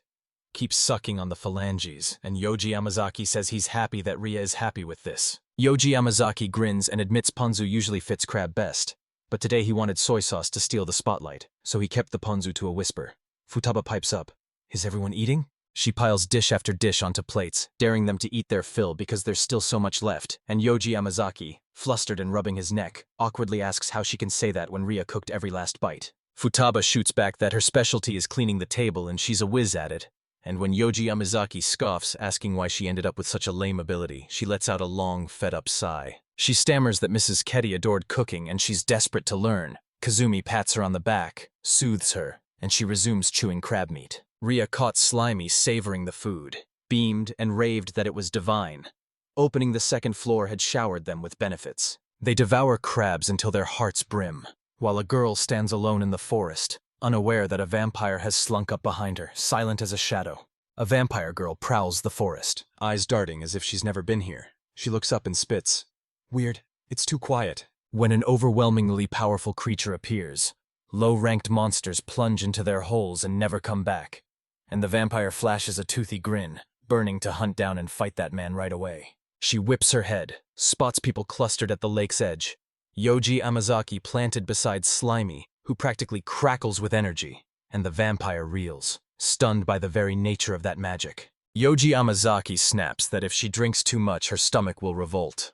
The vampire realizes the guy is ordinary while the girl towers on a completely different level. She feels raw human strength crash over her, and a dangerous curiosity sparks. Does a stronger opponent just turn her on more? She slinks up behind them and hisses she'll kill her. Yoji Amazaki frets about Slimy, warning she drinks far too much. The vampire unsheathes his razor claws, and Yoji Amazaki snaps to his feet. She crashes onto her back. Yoji Amazaki spins in panic and locks eyes on the girl. The vampire reels back, baffled by his strange calm. Yoji Yamazaki rushes over and asks if she's hurt, but she only gapes. His body and magic are utterly ordinary, and that's simply who he is. Her expression hardened into a cautious blade. She vowed inwardly that his identity would mean nothing if he stood in her way. Then she'll kill him. He lunges with a knife and swings sharply. She stops cold. He gapes as the knife snaps in two. She recoils in horror. No, it can't be. That secret blade was given to her by the Magic Clan. And he stammers, voice thin. It scared me. Yoji Amazaki asks if it's really a toy, and she suddenly seethes, trembling with anger, while Yoji scoffs that it's useless. It snapped on the very first swing. Gasping, the vampire wrestled her fury into silence. She couldn't win if she lost her head, and snarled, "Tell me his name, Yoji Amazaki." He flashes a smile and asks her name. She freezes, a jolt of recognition making her think she'd known this. She'd heard human strength ran wild, but his power was so vast it swallowed that strangeness whole. She vanished in an instant before Yoji Amazaki's eyes and reappeared perched on a tree branch above as Yoji shouted, "Wait!" With a hard edge, she declares, "My name is Canon." Short, serious, and meant to burn into his memory. She walks away, and Yoji Amazaki swears they'll meet her again any second. He claws at his memory, desperate to know what that thing was and who the child could be, as Slimy melts into a slick blob and clings to his arms. They're heading home late at night when a cannon suddenly looms at the cave's entrance. Thoughts hammered through her as she dove off the cliff. A voice shouted, "What's your name?" Back when she was little, she met a man who leaned in, eyes burning, and told her he was fascinated by her strength. He asks her to join their scheme. They intend to weaponize her power. She thrusts her hand toward him and grabs his offer, pride roaring in her chest as she vows to prove to herself they're superior to these people. She clamps her other hand as her body convulses, a cold whisper telling her she's alone. She snaps her head and shoves the thought away. She crouches, convinced that striking while her rival sleeps might be her only shot at victory. Now is the moment to strike. She steps toward the cave to go in, but Slimy suddenly appears in front of her and she erupts into furious hissing cries. Slimy vanishes in a heartbeat, and Cannon whips his head around, scanning the darkness. She spots a fist exploding from behind and snaps up a perfect block. Conan groans, stunned by the force of her strike. Slimy slides away and plants himself in front of her, and the cannon freezes. He looks up, spots the slime balls, and dread floods him. A second later, a long scream rips through the air. Ria and Yoji Amazaki sleep sweetly on the bed when a slick, non-human mass slithers up and, with a wet gurgle, tries to force out a word. He erupts into a piercing scream. They jolt awake, choke off their cries, and scramble to their feet. Yoji Amazaki snaps, "What is it?" The tiny slime balls spill everything. They barrel outside. Yoji Amazaki hurls a question at Slimy. "What happened?" Then his eyes land on Cannon, sitting bare before Slimy as Slimy snarls that she must be killed. Yoji Amazaki freezes, stunned. Did he really hear that? He inches forward, and Ria throws herself in front of him, shielding him as she pleads with her master to stay away from her. Ria snaps, "Is she a vampire?" And the girl ducks her eyes, hiding her gaze. Ria snarls that among the demon clans this race's combat prowess is unmatched. It has to be the killer sent to slay the Lord. Yoji Yamazaki stares at the little girl, disbelief cracking his voice. This child a murderer? He presses for her name, eyes burning with something like accusation. Is that true? Ria declares it's useless. She insists that even if he asked, making the killers give up the client's name would be a humiliation worse than death. Kanan drops his gaze and pleads again for her to be killed swiftly. Crushed and gasping, she admits the battle is lost and says there's no point left in living. Yoji Yamazaki thinks she's utterly stunned to have been caught by Slimy, and a memory slams back into him. He bolts off, shouting over his shoulder, "Wait here! I'll be right back!" The girls shoot him puzzled looks, and when he returns he grins and thanks them for waiting.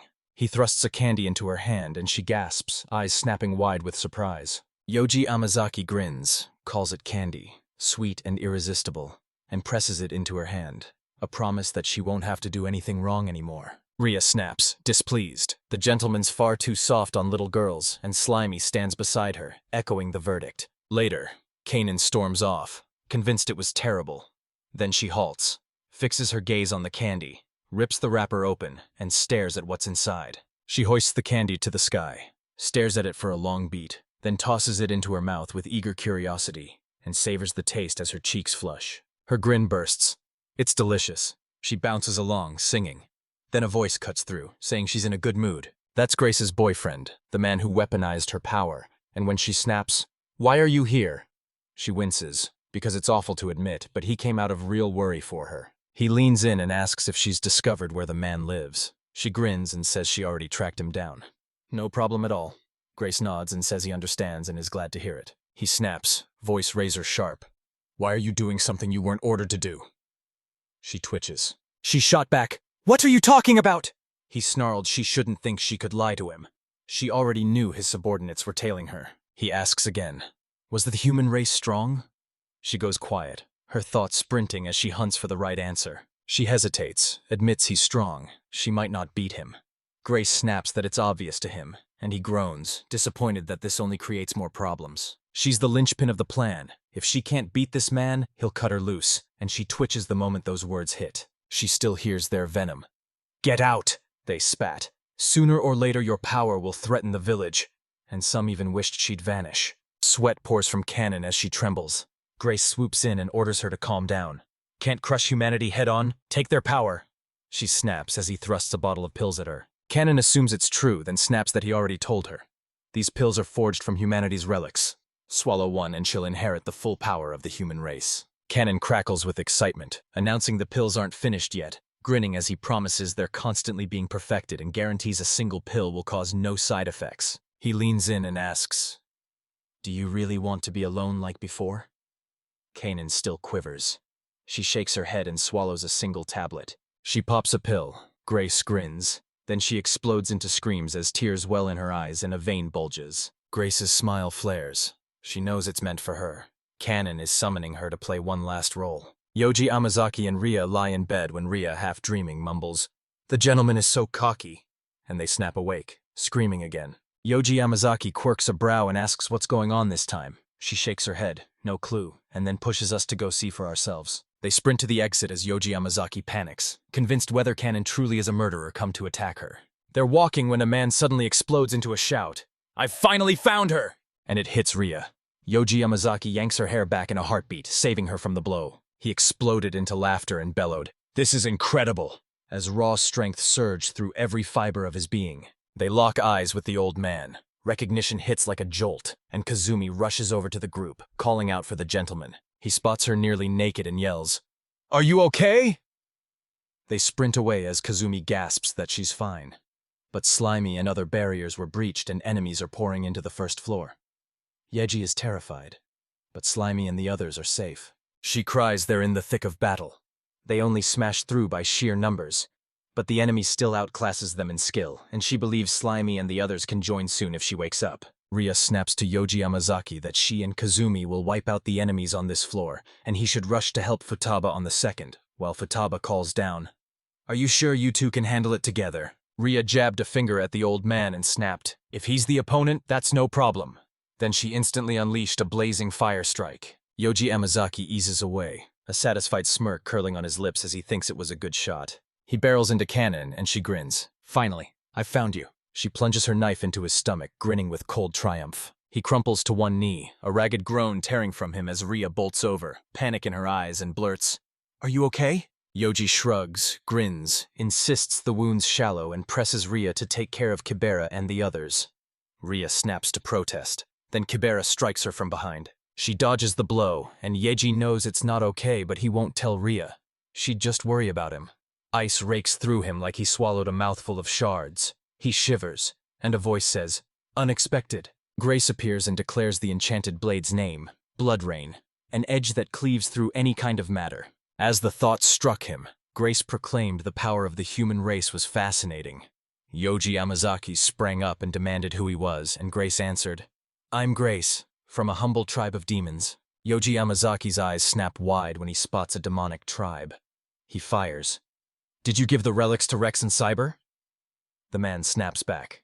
"Yes, but their relics aren't like mine. They're flawed across several fields." He turned them into his personal guinea pigs. Rage boiled in Yoji Amazaki as he roared that all human life belonged to him. Cannon slid up from behind, announced she was his opponent, and slashed a knife that grazed his neck. Yoji Amazaki trembles, gasping that if it had been just a couple of centimeters lower, it would have been dangerous. Grace tells Cannon she can't kill him, and Cannon replies that he knows. She stares blankly, and vows she won't miss next time. Yoji Amazaki's chest tightens. If she doesn't, he's dead. So he swallows his fear and obeys his boss's orders. She unleashes a relentless barrage. He scrambles and barely evades each furious strike. He reels. She's far faster than last time. He explodes at her, screaming, even though she never told him the demonic tribe gave him something in return, and she snaps, "So what if that's the case?" Yoji Amazaki's scream rips the air. Didn't she hear what he just said?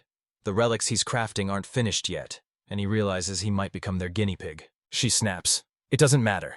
This medicine made me stronger, that's why." She'll stop at nothing to get her hands on that medicine again. She must overcome it.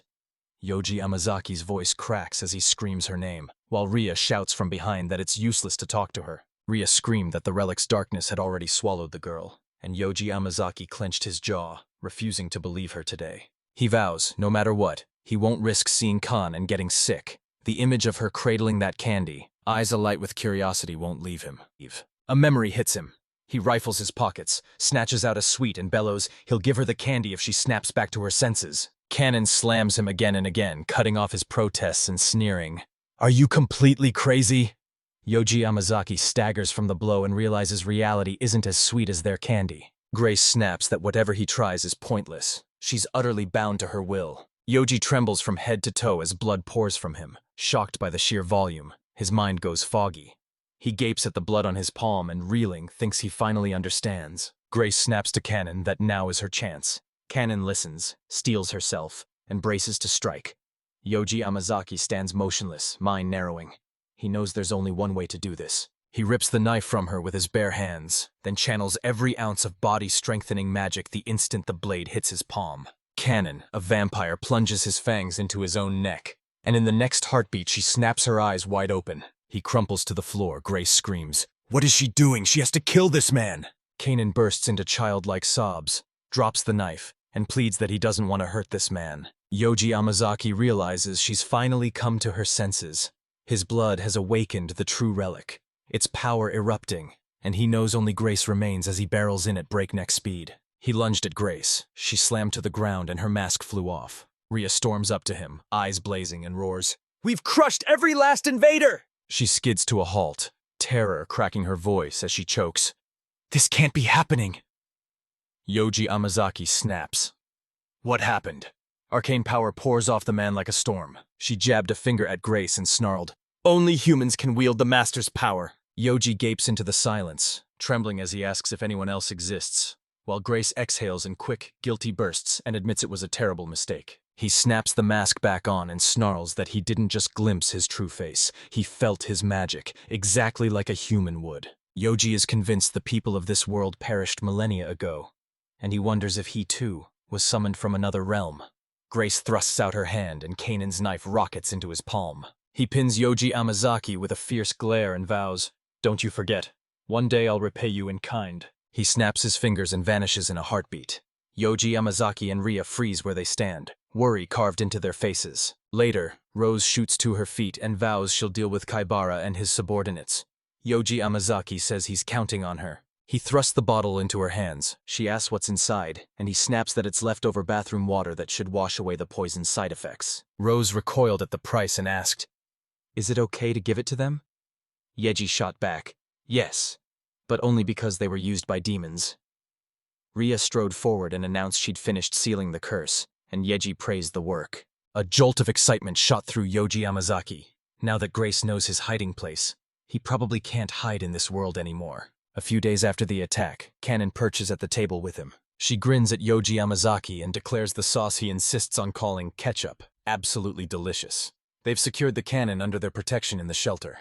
Ria polishes off the ketchup can, grins at Yoji Amazaki and asks for more. "This one's already over," she says, carefully wiping her mouth, and Yoji replies, "I knew you'd like it." He pulls out another bottle and grins. "So I made more." They press him. "What is it?" He admits, "I don't know how it works. I even tried making a second bottle in the gourmet area, but I really don't know." Yoji Amazaki says she seems to like him very much. A whole bottle sits here. She chokes on her saliva and stares at it with fierce, aching love. She starts shoveling ketchup with spoons and cheers. "Nice job, Yoji Amazaki." Ria erupts, furious, and calls it rude, and Yoji Amazaki grins, saying he even has a portion for the slimes. Kanon snaps that Ria makes her blood boil, and no matter what Ria does, this ketchup is Kanon's. Yoji Amazaki gave it to her, and Ria begins to tremble with fury. Tears streaming, she whirls to Yoji Amazaki and begs, her voice cracking, for him to say something to her. He warns that wolfing down ketchup is dangerous, then tosses out a wild idea. What if the cannon itself were ketchup? They stare, baffled, and ask, and he grins, saying this person worships ketchup and slathers it on everything. Kanon declares the nickname a perfect fit, crowns herself Ketchup Girl on the spot, and shoots back, "Isn't that an honorary title?" Futaba zips through the mess with a bright grin, shouting, "Leave the cleaning to me!"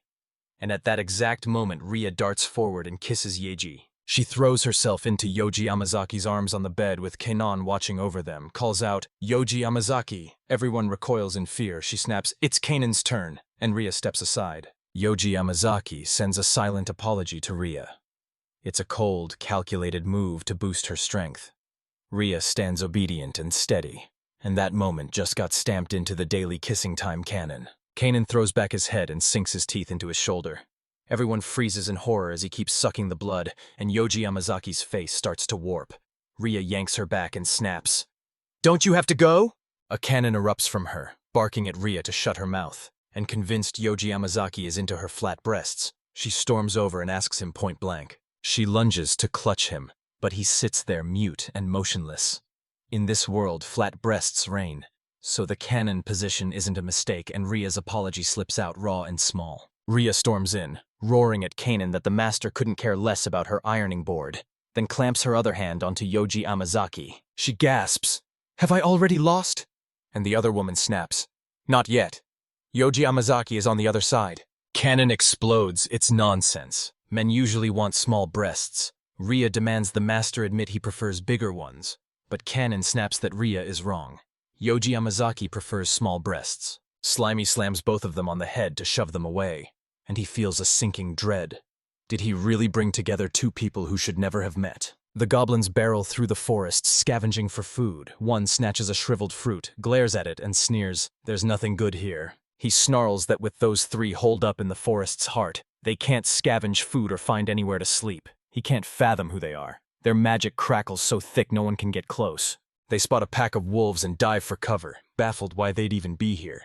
Then decide to warn the Master Eagle, sprint back to their hideout and barrel up to the headmaster. An eagle, actually an old man, perched before a huge ball and roared with the wolf pack's alpha about their hunger. Both minds locked on the same thing. Negotiations crackle in the air.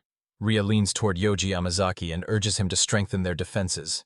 Slimy swigs happily from a bottle. Yoji Amazaki repeats the line, eyes sharp, and fires.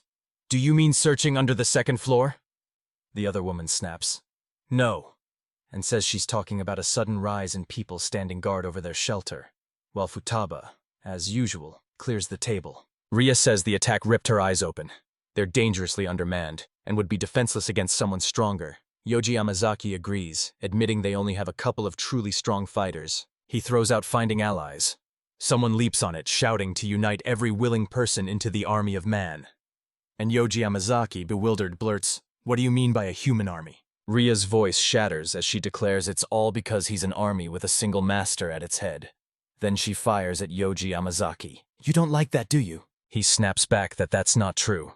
Reassures them the name's fine while secretly recoiling at how it sounds like a demonic army, then asks, "How can I help?" "How?" Ria scoffs, declaring Yoji Yamazaki doesn't have to lift a finger, and Kanen jumps in, backing her up and insisting it's fine if he does nothing. She vows she and Ria will handle everything, and Yoji Yamazaki reels. This can't be right. His only duty to the human army is baths and food, and a bitter question claws at him. Am I commander in name only? He shot awake, tore through breakfast, bantered with the girls, ate lunch, crashed into a nap, stepped out for a walk, and settled in for dinner. Bitter doubt gnaws at him. Is he really useless? Kanan asks what's wrong. He forces out a shaky, "I'm fine," as they turn and walk away, telling him they're leaving this place to him. He flicks them a quick wave and grins, realizing he finally has more time to train. He trains with Slimy, sprints, centers himself in meditation, then squeezes the trigger and fires, aiming dead on at her. He begs for forgiveness, voice cracking. Ria charges up and shouts they've found new members of the army waiting outside. He bursts outside and freezes at the Wolfpack's leader with Kanen the Eagle perched behind him. He shoots a quick thanks to Yoji Yamazaki for waiting, and it's revealed Kanen is an eagle of the Goblin tribe while Yan belongs to the Wolf tribe. Kanen declares both of them want to swear allegiance to Yoji Yamazaki, and Yoji's chest tightens. He can't feel a single spark of loyalty in them. Yan admits he'd hoped to meet a member of the legendary human race, and now he's a little crestfallen. Oral smirks, saying it seems their expectations were too high. Yoji edges closer, whispering awkwardly, "Are you sure we should join?" Ria pauses, ponders for a beat, then mutters, "That's weird." Ria says she spent 2 hours gushing about how incredible Yoji Yamazaki is. Maybe she still couldn't sell him. She bows her head and chokes out, "I'm so sorry. I never expected they'd turn out to be rebels." Ria blurts out that she should kill them both. Panic floods the room, and a frantic Yoji Yamazaki cries that there's no need to kill them. Ria's years as a knight steel-hardened her. She faces life and death with icy calm. He'll try to explain that to them. Or turns to Ria. He says he'd pledge himself out of sheer awe for her strength. Getting her to pledge to him is an entirely different battle. Inagrees snaps that he accepted only the canon, brands them a tribe of wolves who'd sooner die than obey such a stupid finger. He is outraged by his words. Yoji Yamazaki snaps at Ria. "Do you remember giving this to me?" She instantly gets it and says the magic seal ring has been restored, hands him the rings, and he slips one on, realizing he can seal almost 100% of magic. He vows to unleash humanity's full might if he impresses him, then growls, asking if he recognizes him.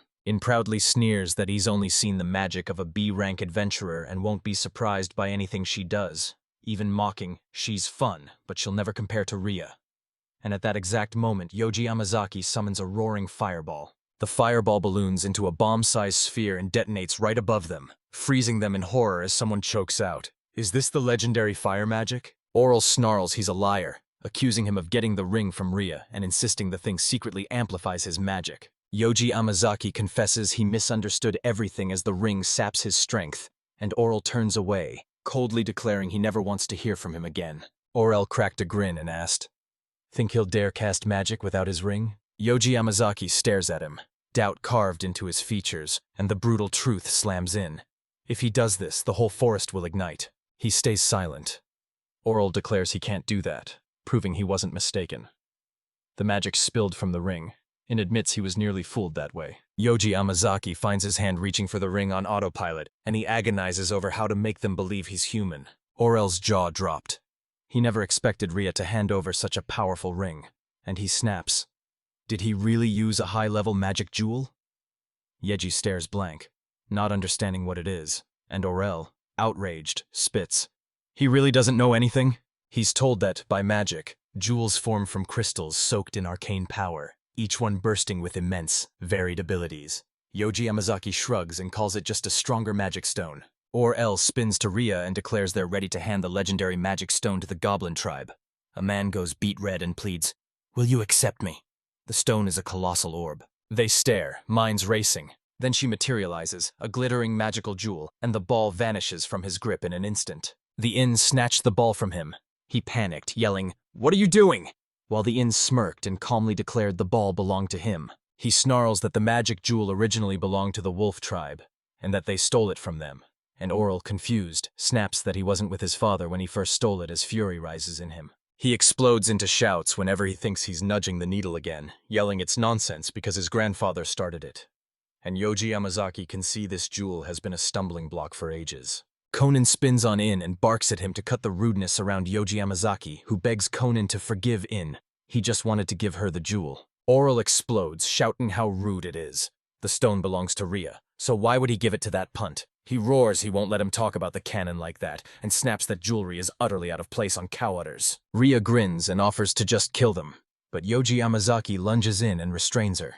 He pivots to Canon and asks if she can give him the stone. She presses it into his hand and demands what he'll do with it as their fight rages on. And he snaps that if he can end this conflict, maybe then they'll finally believe him. Yoji sneezes, so violent it shatters a stone, and they stand frozen, jaws agape. In's jaw dropped as he shouted, "Unbelievable! He shattered that stone with a sneeze!" Or else staggered back. "I can't believe it. Is he even human?" He stammers a desperate apology for shattering something vital, but the crowd snaps back that the fight's already lost. Yoji Yamazaki proclaims that if the reason lies in this stone, the conflict is settled. In immediately drops to his knees at his feet and bellows that the wolf tribe will join the human army, begging to be accepted. An eagle swoops in to perch at his side and proclaims the goblin tribe also wants to join them, while the wolf rolls onto its back, belly bared in a bold show of trust. Meeting a real person is a profound honor for them. Yoji leaned over the broken stone, fingers trembling as he tested whether it would hold. Rhea's eyes flashed with admiration again. And then a tribe of goblins and wolves rushed to join the human army. They dive into the bushes and, voices trembling, shout to Yoji Yamazaki that everything's normal while spilling every last detail. Yoji Yamazaki narrows his eyes. Something about it feels off. They seek to forge an alliance. If the human army keeps swelling, clash with the Imperial City is unavoidable. Yeji swears she's grown clever. Maku Village sits wedged between the shelter and the Empire City. Forging an alliance with them is vital. Yoji Yamazaki says if that's the case, maybe they'll go there. And Rhea points out it's a tiny village of just 500 people deep in monster territory, so adventurers from the capital flock to it. In the village of Maoku, people shuffle under raincoats and headscarves. Rhea snaps that it's strange. She seemed so lively on her last visit, when a voice suddenly calls her to come at once. Rhea spins, spots the teacher, and blurts, "They haven't seen each other in ages." She asks if he received her letter, and he smiles and announces that something interesting is about to happen. He snaps at her to stop being so distant. If she'd told him sooner, they could have helped. She apologizes, says they'd had problems so she couldn't talk to him. Yoji Yamazaki sees no one. He calls out, "Rhea, who are you talking to?" She smiles and asks, "Mind if I introduce him?" She jabbed a finger at the black cat and declared it Maku's village head, Rachel. She drops the bomb that she taught her magic in the Imperial City, and Yoji Yamazaki freezes, shock slamming into him, leaving him utterly bewildered. The cat eyes the shabby, empty room, and, with a flick of its tail, tells him to make himself at home as Rhea brews tea and mouse and fish-shaped toys lie scattered around it. Rachel bounces a ball and snaps that the man's face contorted oddly. He's a cat, so he doesn't need ordinary furniture. And Yoji Yamazaki wonders what's wrong with that. Yoji Yamazaki demanded whether he truly knew he was human. Rachel shot back that of course he did. You could see at a glance he stood apart from everyone else, and then someone pressed, "How does Yoji Yamazaki see himself?" Yoji Yamazaki snaps that he's a cat, insisting even the great sage Rachel pales beside a human face. Rhea reveals the teacher First Rose as captain of the Imperial City's knights. She commanded the fiercest knight squad. Rachel, the great sage, was a name on everyone's lips. Rachel winks, proclaims she's the Imperial City's most beautiful girl, then pouts. What a shame she can't flaunt that breathtaking figure. Yoji Yamazaki couldn't shake the thought that the Imperial City's most beautiful girl outshone Rhea. And while Rhea poured tea for everyone, he blurted, "How did she take on the form of a cat?" Rachel blurts, "Something's happened." And silence crashes down while the cat dives into the food. Yoji Yamazaki reels. This can't be happening. She just said something happened instead of saying the most important thing. A spark of curiosity hits him. Should he dig deeper? Rachel grins and declares, "As expected, Rhea's milk is the most delicious." Rhea beams and thanks her. Rachel slams the letter down and rips into the truth about an alliance with the human army, while Yoji Yamazaki stands stunned, unable to fathom how they ended up here. Rachel snapped to her feet, voice blazing. I won't make this decision lightly. As head of the village, I'm no one's property, and choosing this would be a direct affront to the Imperial City. Rachel licks her lips and snaps. This isn't just my decision. And Yoji Yamazaki believes her. Joining their alliance will make them enemies across the globe, driven by cold, ironclad logic. Rachel grins and admits she can't refuse. It's her sweet student's suggestion. Rhea beams, asking if it's really true. Rachel warns she does have some conditions, especially for humans. She leans in and snaps. Is this your first time in the village? What do you think of them? After a beat, he says he'd heard the village teemed with adventurers, but now it's a ghost town. He snaps. Did something happen here? Rachel nods, eyes cold, and launches into the tale of the evil dragon. The lone adventurer who saw it and survived gave it that name. The village sprang up on old hunting grounds, a perfect proving field for rookie adventurers. Horned rabbits are sitting ducks for beginners, yet their pelts fetch a king's ransom. When traces of the evil dragon crept into the hunting grounds' eastern woods, fewer and fewer people dared to set foot here. Rhea urged. If that's the case, why don't we ask the Imperial City for help? Rachel snapped. That's impossible. She snaps that she already asked them. Rhea snarls. That can't be. What are the knights doing? Isn't protecting the citizens their job? Rachel shook her head and snapped. It won't help. They're already engaged fighting the undead who just rose. And the word undead froze Rhea and Yoji Yamazaki with pure dread. Rachel insists a tiny village like Maku will never get help. The two sit with their heads bowed, and I refuse to believe it. A few days earlier, they spotted a small wild boar. Rhea says she aimed for a full-grown one, but her strike misfired, and the poor little beast got hurt. She confesses her recovery magic is still too weak for that. The little boar trembles, and Yoji Yamazaki steps up, declares he'll cure it with his magic, then casts a healing cure. The boar sprang up and bolted. Rhea shouted, Unbelievable! He felt instant relief. Then corpses clawed their way out of the ground. They don't understand what it is. Yeji's magic erupted with enough force to pry open graves and wake buried corpses. She expected nothing less. Yeji thinks it's entirely his fault. By now, the undead should already be surging toward the imperial capital. Rachel demanded what it was. He panicked and blurted, Nothing. Rachel leaned in.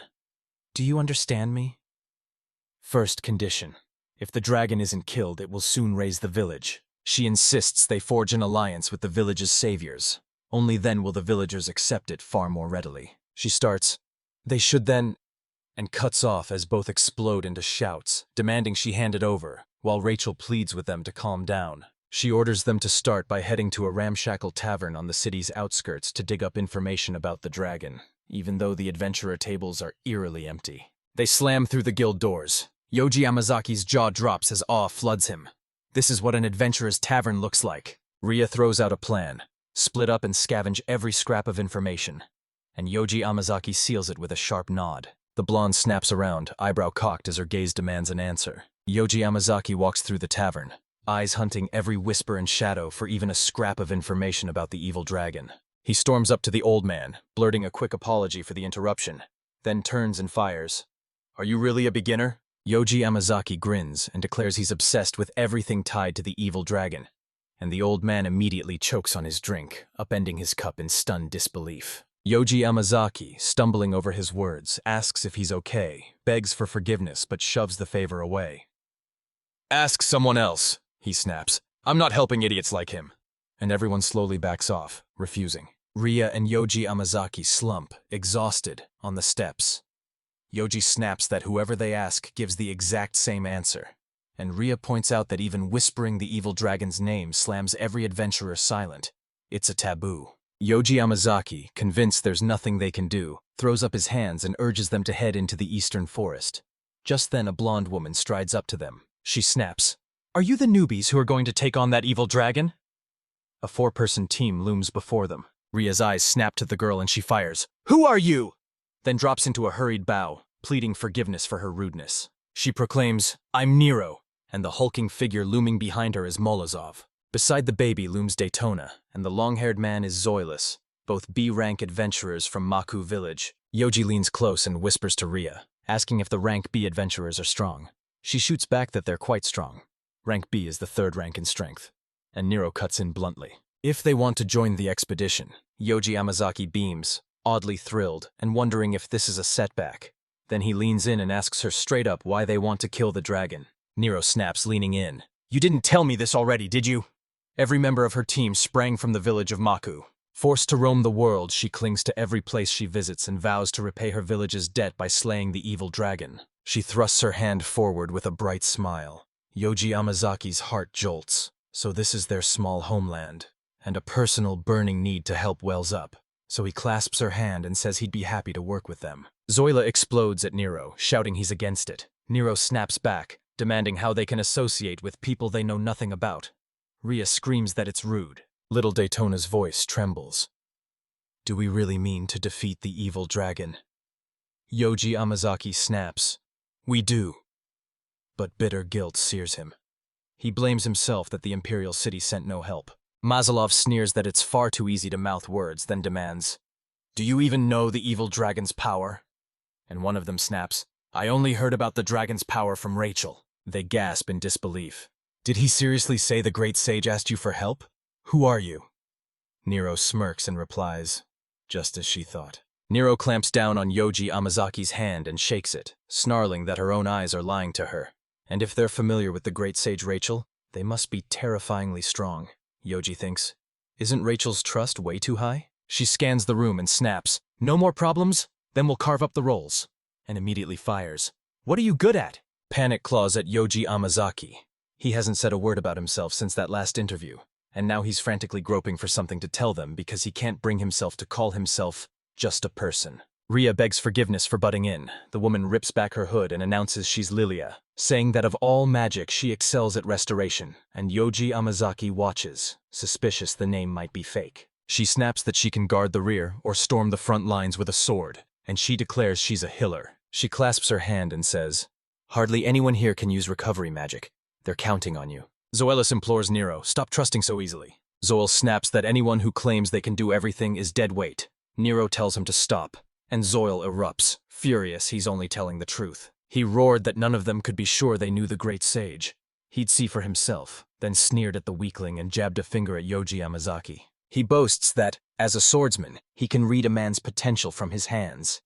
Yet, even with some kind of sword at his side, those hands look like they've never gripped anything heavier than a pen. Suddenly, Yeji's blood ran cold as she spotted a girl who paused, then stepped forward and unleashed a hollow, despairing cry. Ria storms forward, casts a spell that seals him face first into the ground, then snarls at him to shut up. Nero's voice cracks with panic as he shouts at Zoila.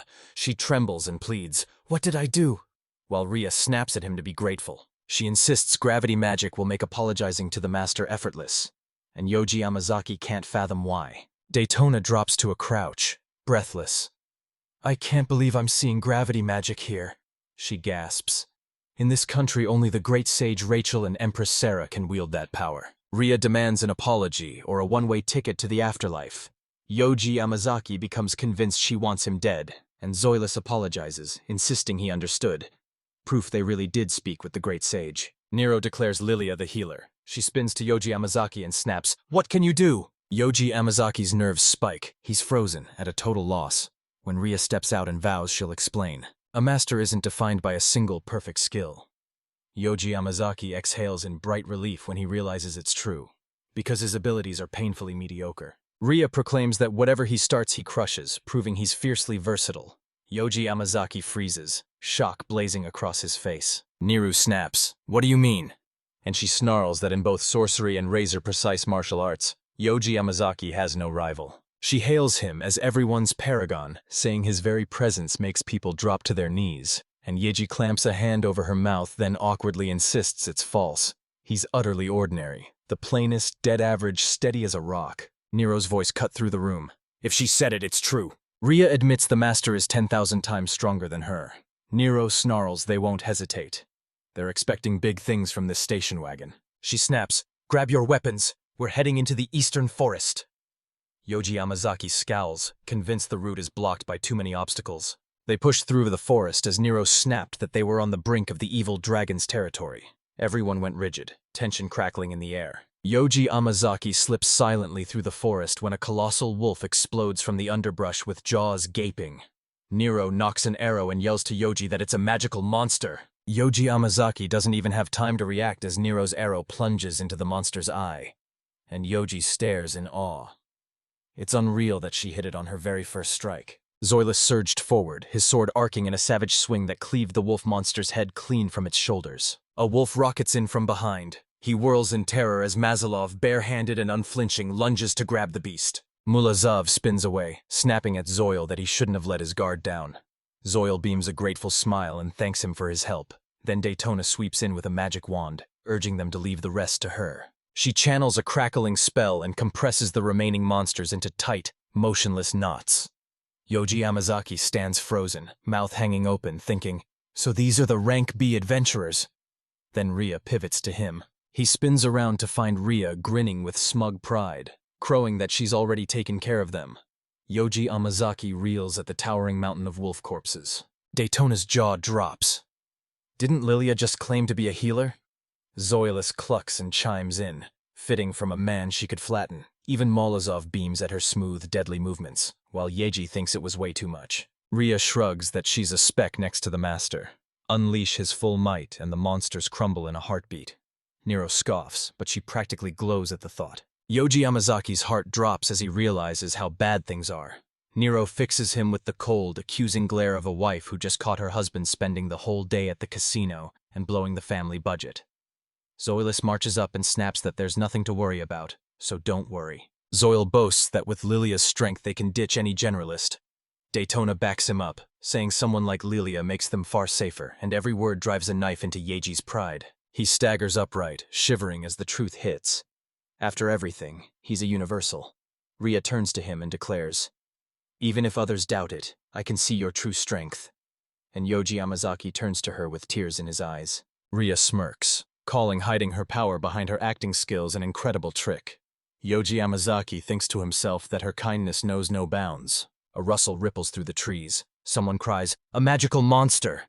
Nero screams, "An evil dragon!" And a towering black beast bursts into the clearing, looming over them. He throws open his mouth and growls, the blast sending Yeji skidding a few meters. He covers his face, gagging at the foul stench, and everyone erupts into panicked screams. Crushed by the pressure, Daytona and Miro snap. Their clothes fly off and they crash down right onto Yeji. Yeji snapped her head up and found Ria staring at them, displeasure cutting the air like a blade. Yeji gapes, confused as everyone collapses. The dragon suddenly unleashed a titanic surge of magic that leaves them unable to stand for a while. And Yoji Yamazaki now understands what's going on. A cold truth slams into Yoji Yamazaki. These people are far stronger than any ordinary adventurer, yet the evil dragon felled even them. Then it ripped off the ground and hurtled straight toward them. Ria wastes no time. She slams a seemingly too small burning plate into the fight, and the dragon throws its jaws wide, conjuring a roaring fireball. Ria freezes as realization crashes in.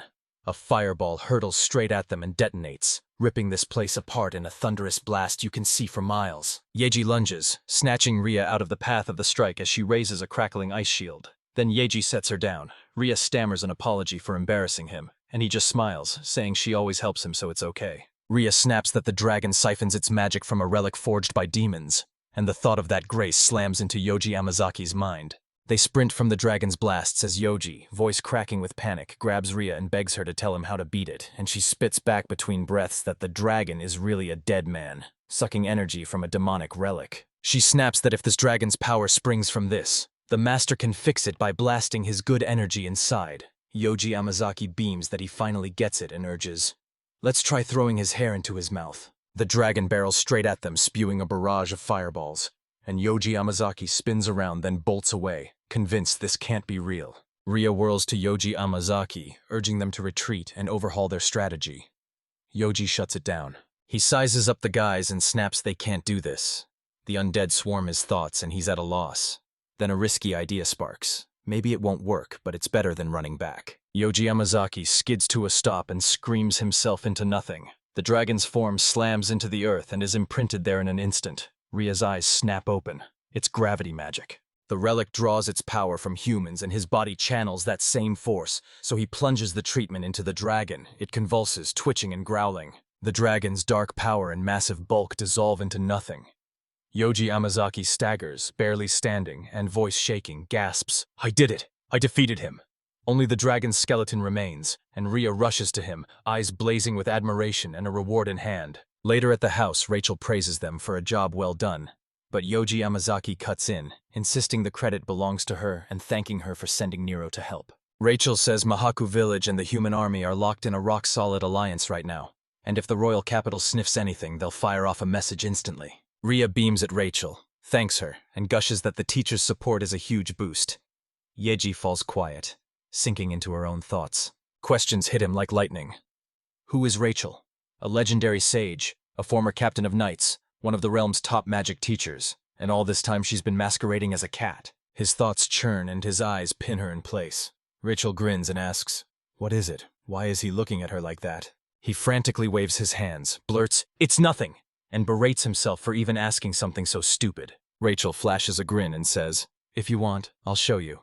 And he stares at her, eyebrows lifting in a silent question. In a heartbeat, Rachel morphs into a naked girl and snaps, "Look, take it all in while you still can." Yoji Amazaki flushes crimson, emits a voiceless scream, then jerks his forearm up to hide his eyes as Ria stares at him, question burning in her gaze. Rachel's in cat form again, perched there as Yoji Amazaki yanks his hand back and stares at her in stunned disbelief, and she grins. As expected, Ria is good at choosing men. She winces, voice tight with hurt, says if she were a bit younger they'd have no trouble dating. Stuck in the form of a cat. That's impossible. Yoji Amazaki sits, stunned, unable to tell if she warped his mind or what the deception even was, while Ria sits there seething, spitting teacher through clenched teeth. She yanks the cat's cheeks and roars that even if she's a teacher, she won't let her flirt with Yoji Yamazaki. She shot back, "I understand," and set her free. The human army and Maku village have forged an alliance. The conquest is complete. Only a human could pull this off. A roaring crowd swarms the dragon's skeleton, gasping and shouting it's impossible, refusing to believe it's really that guy.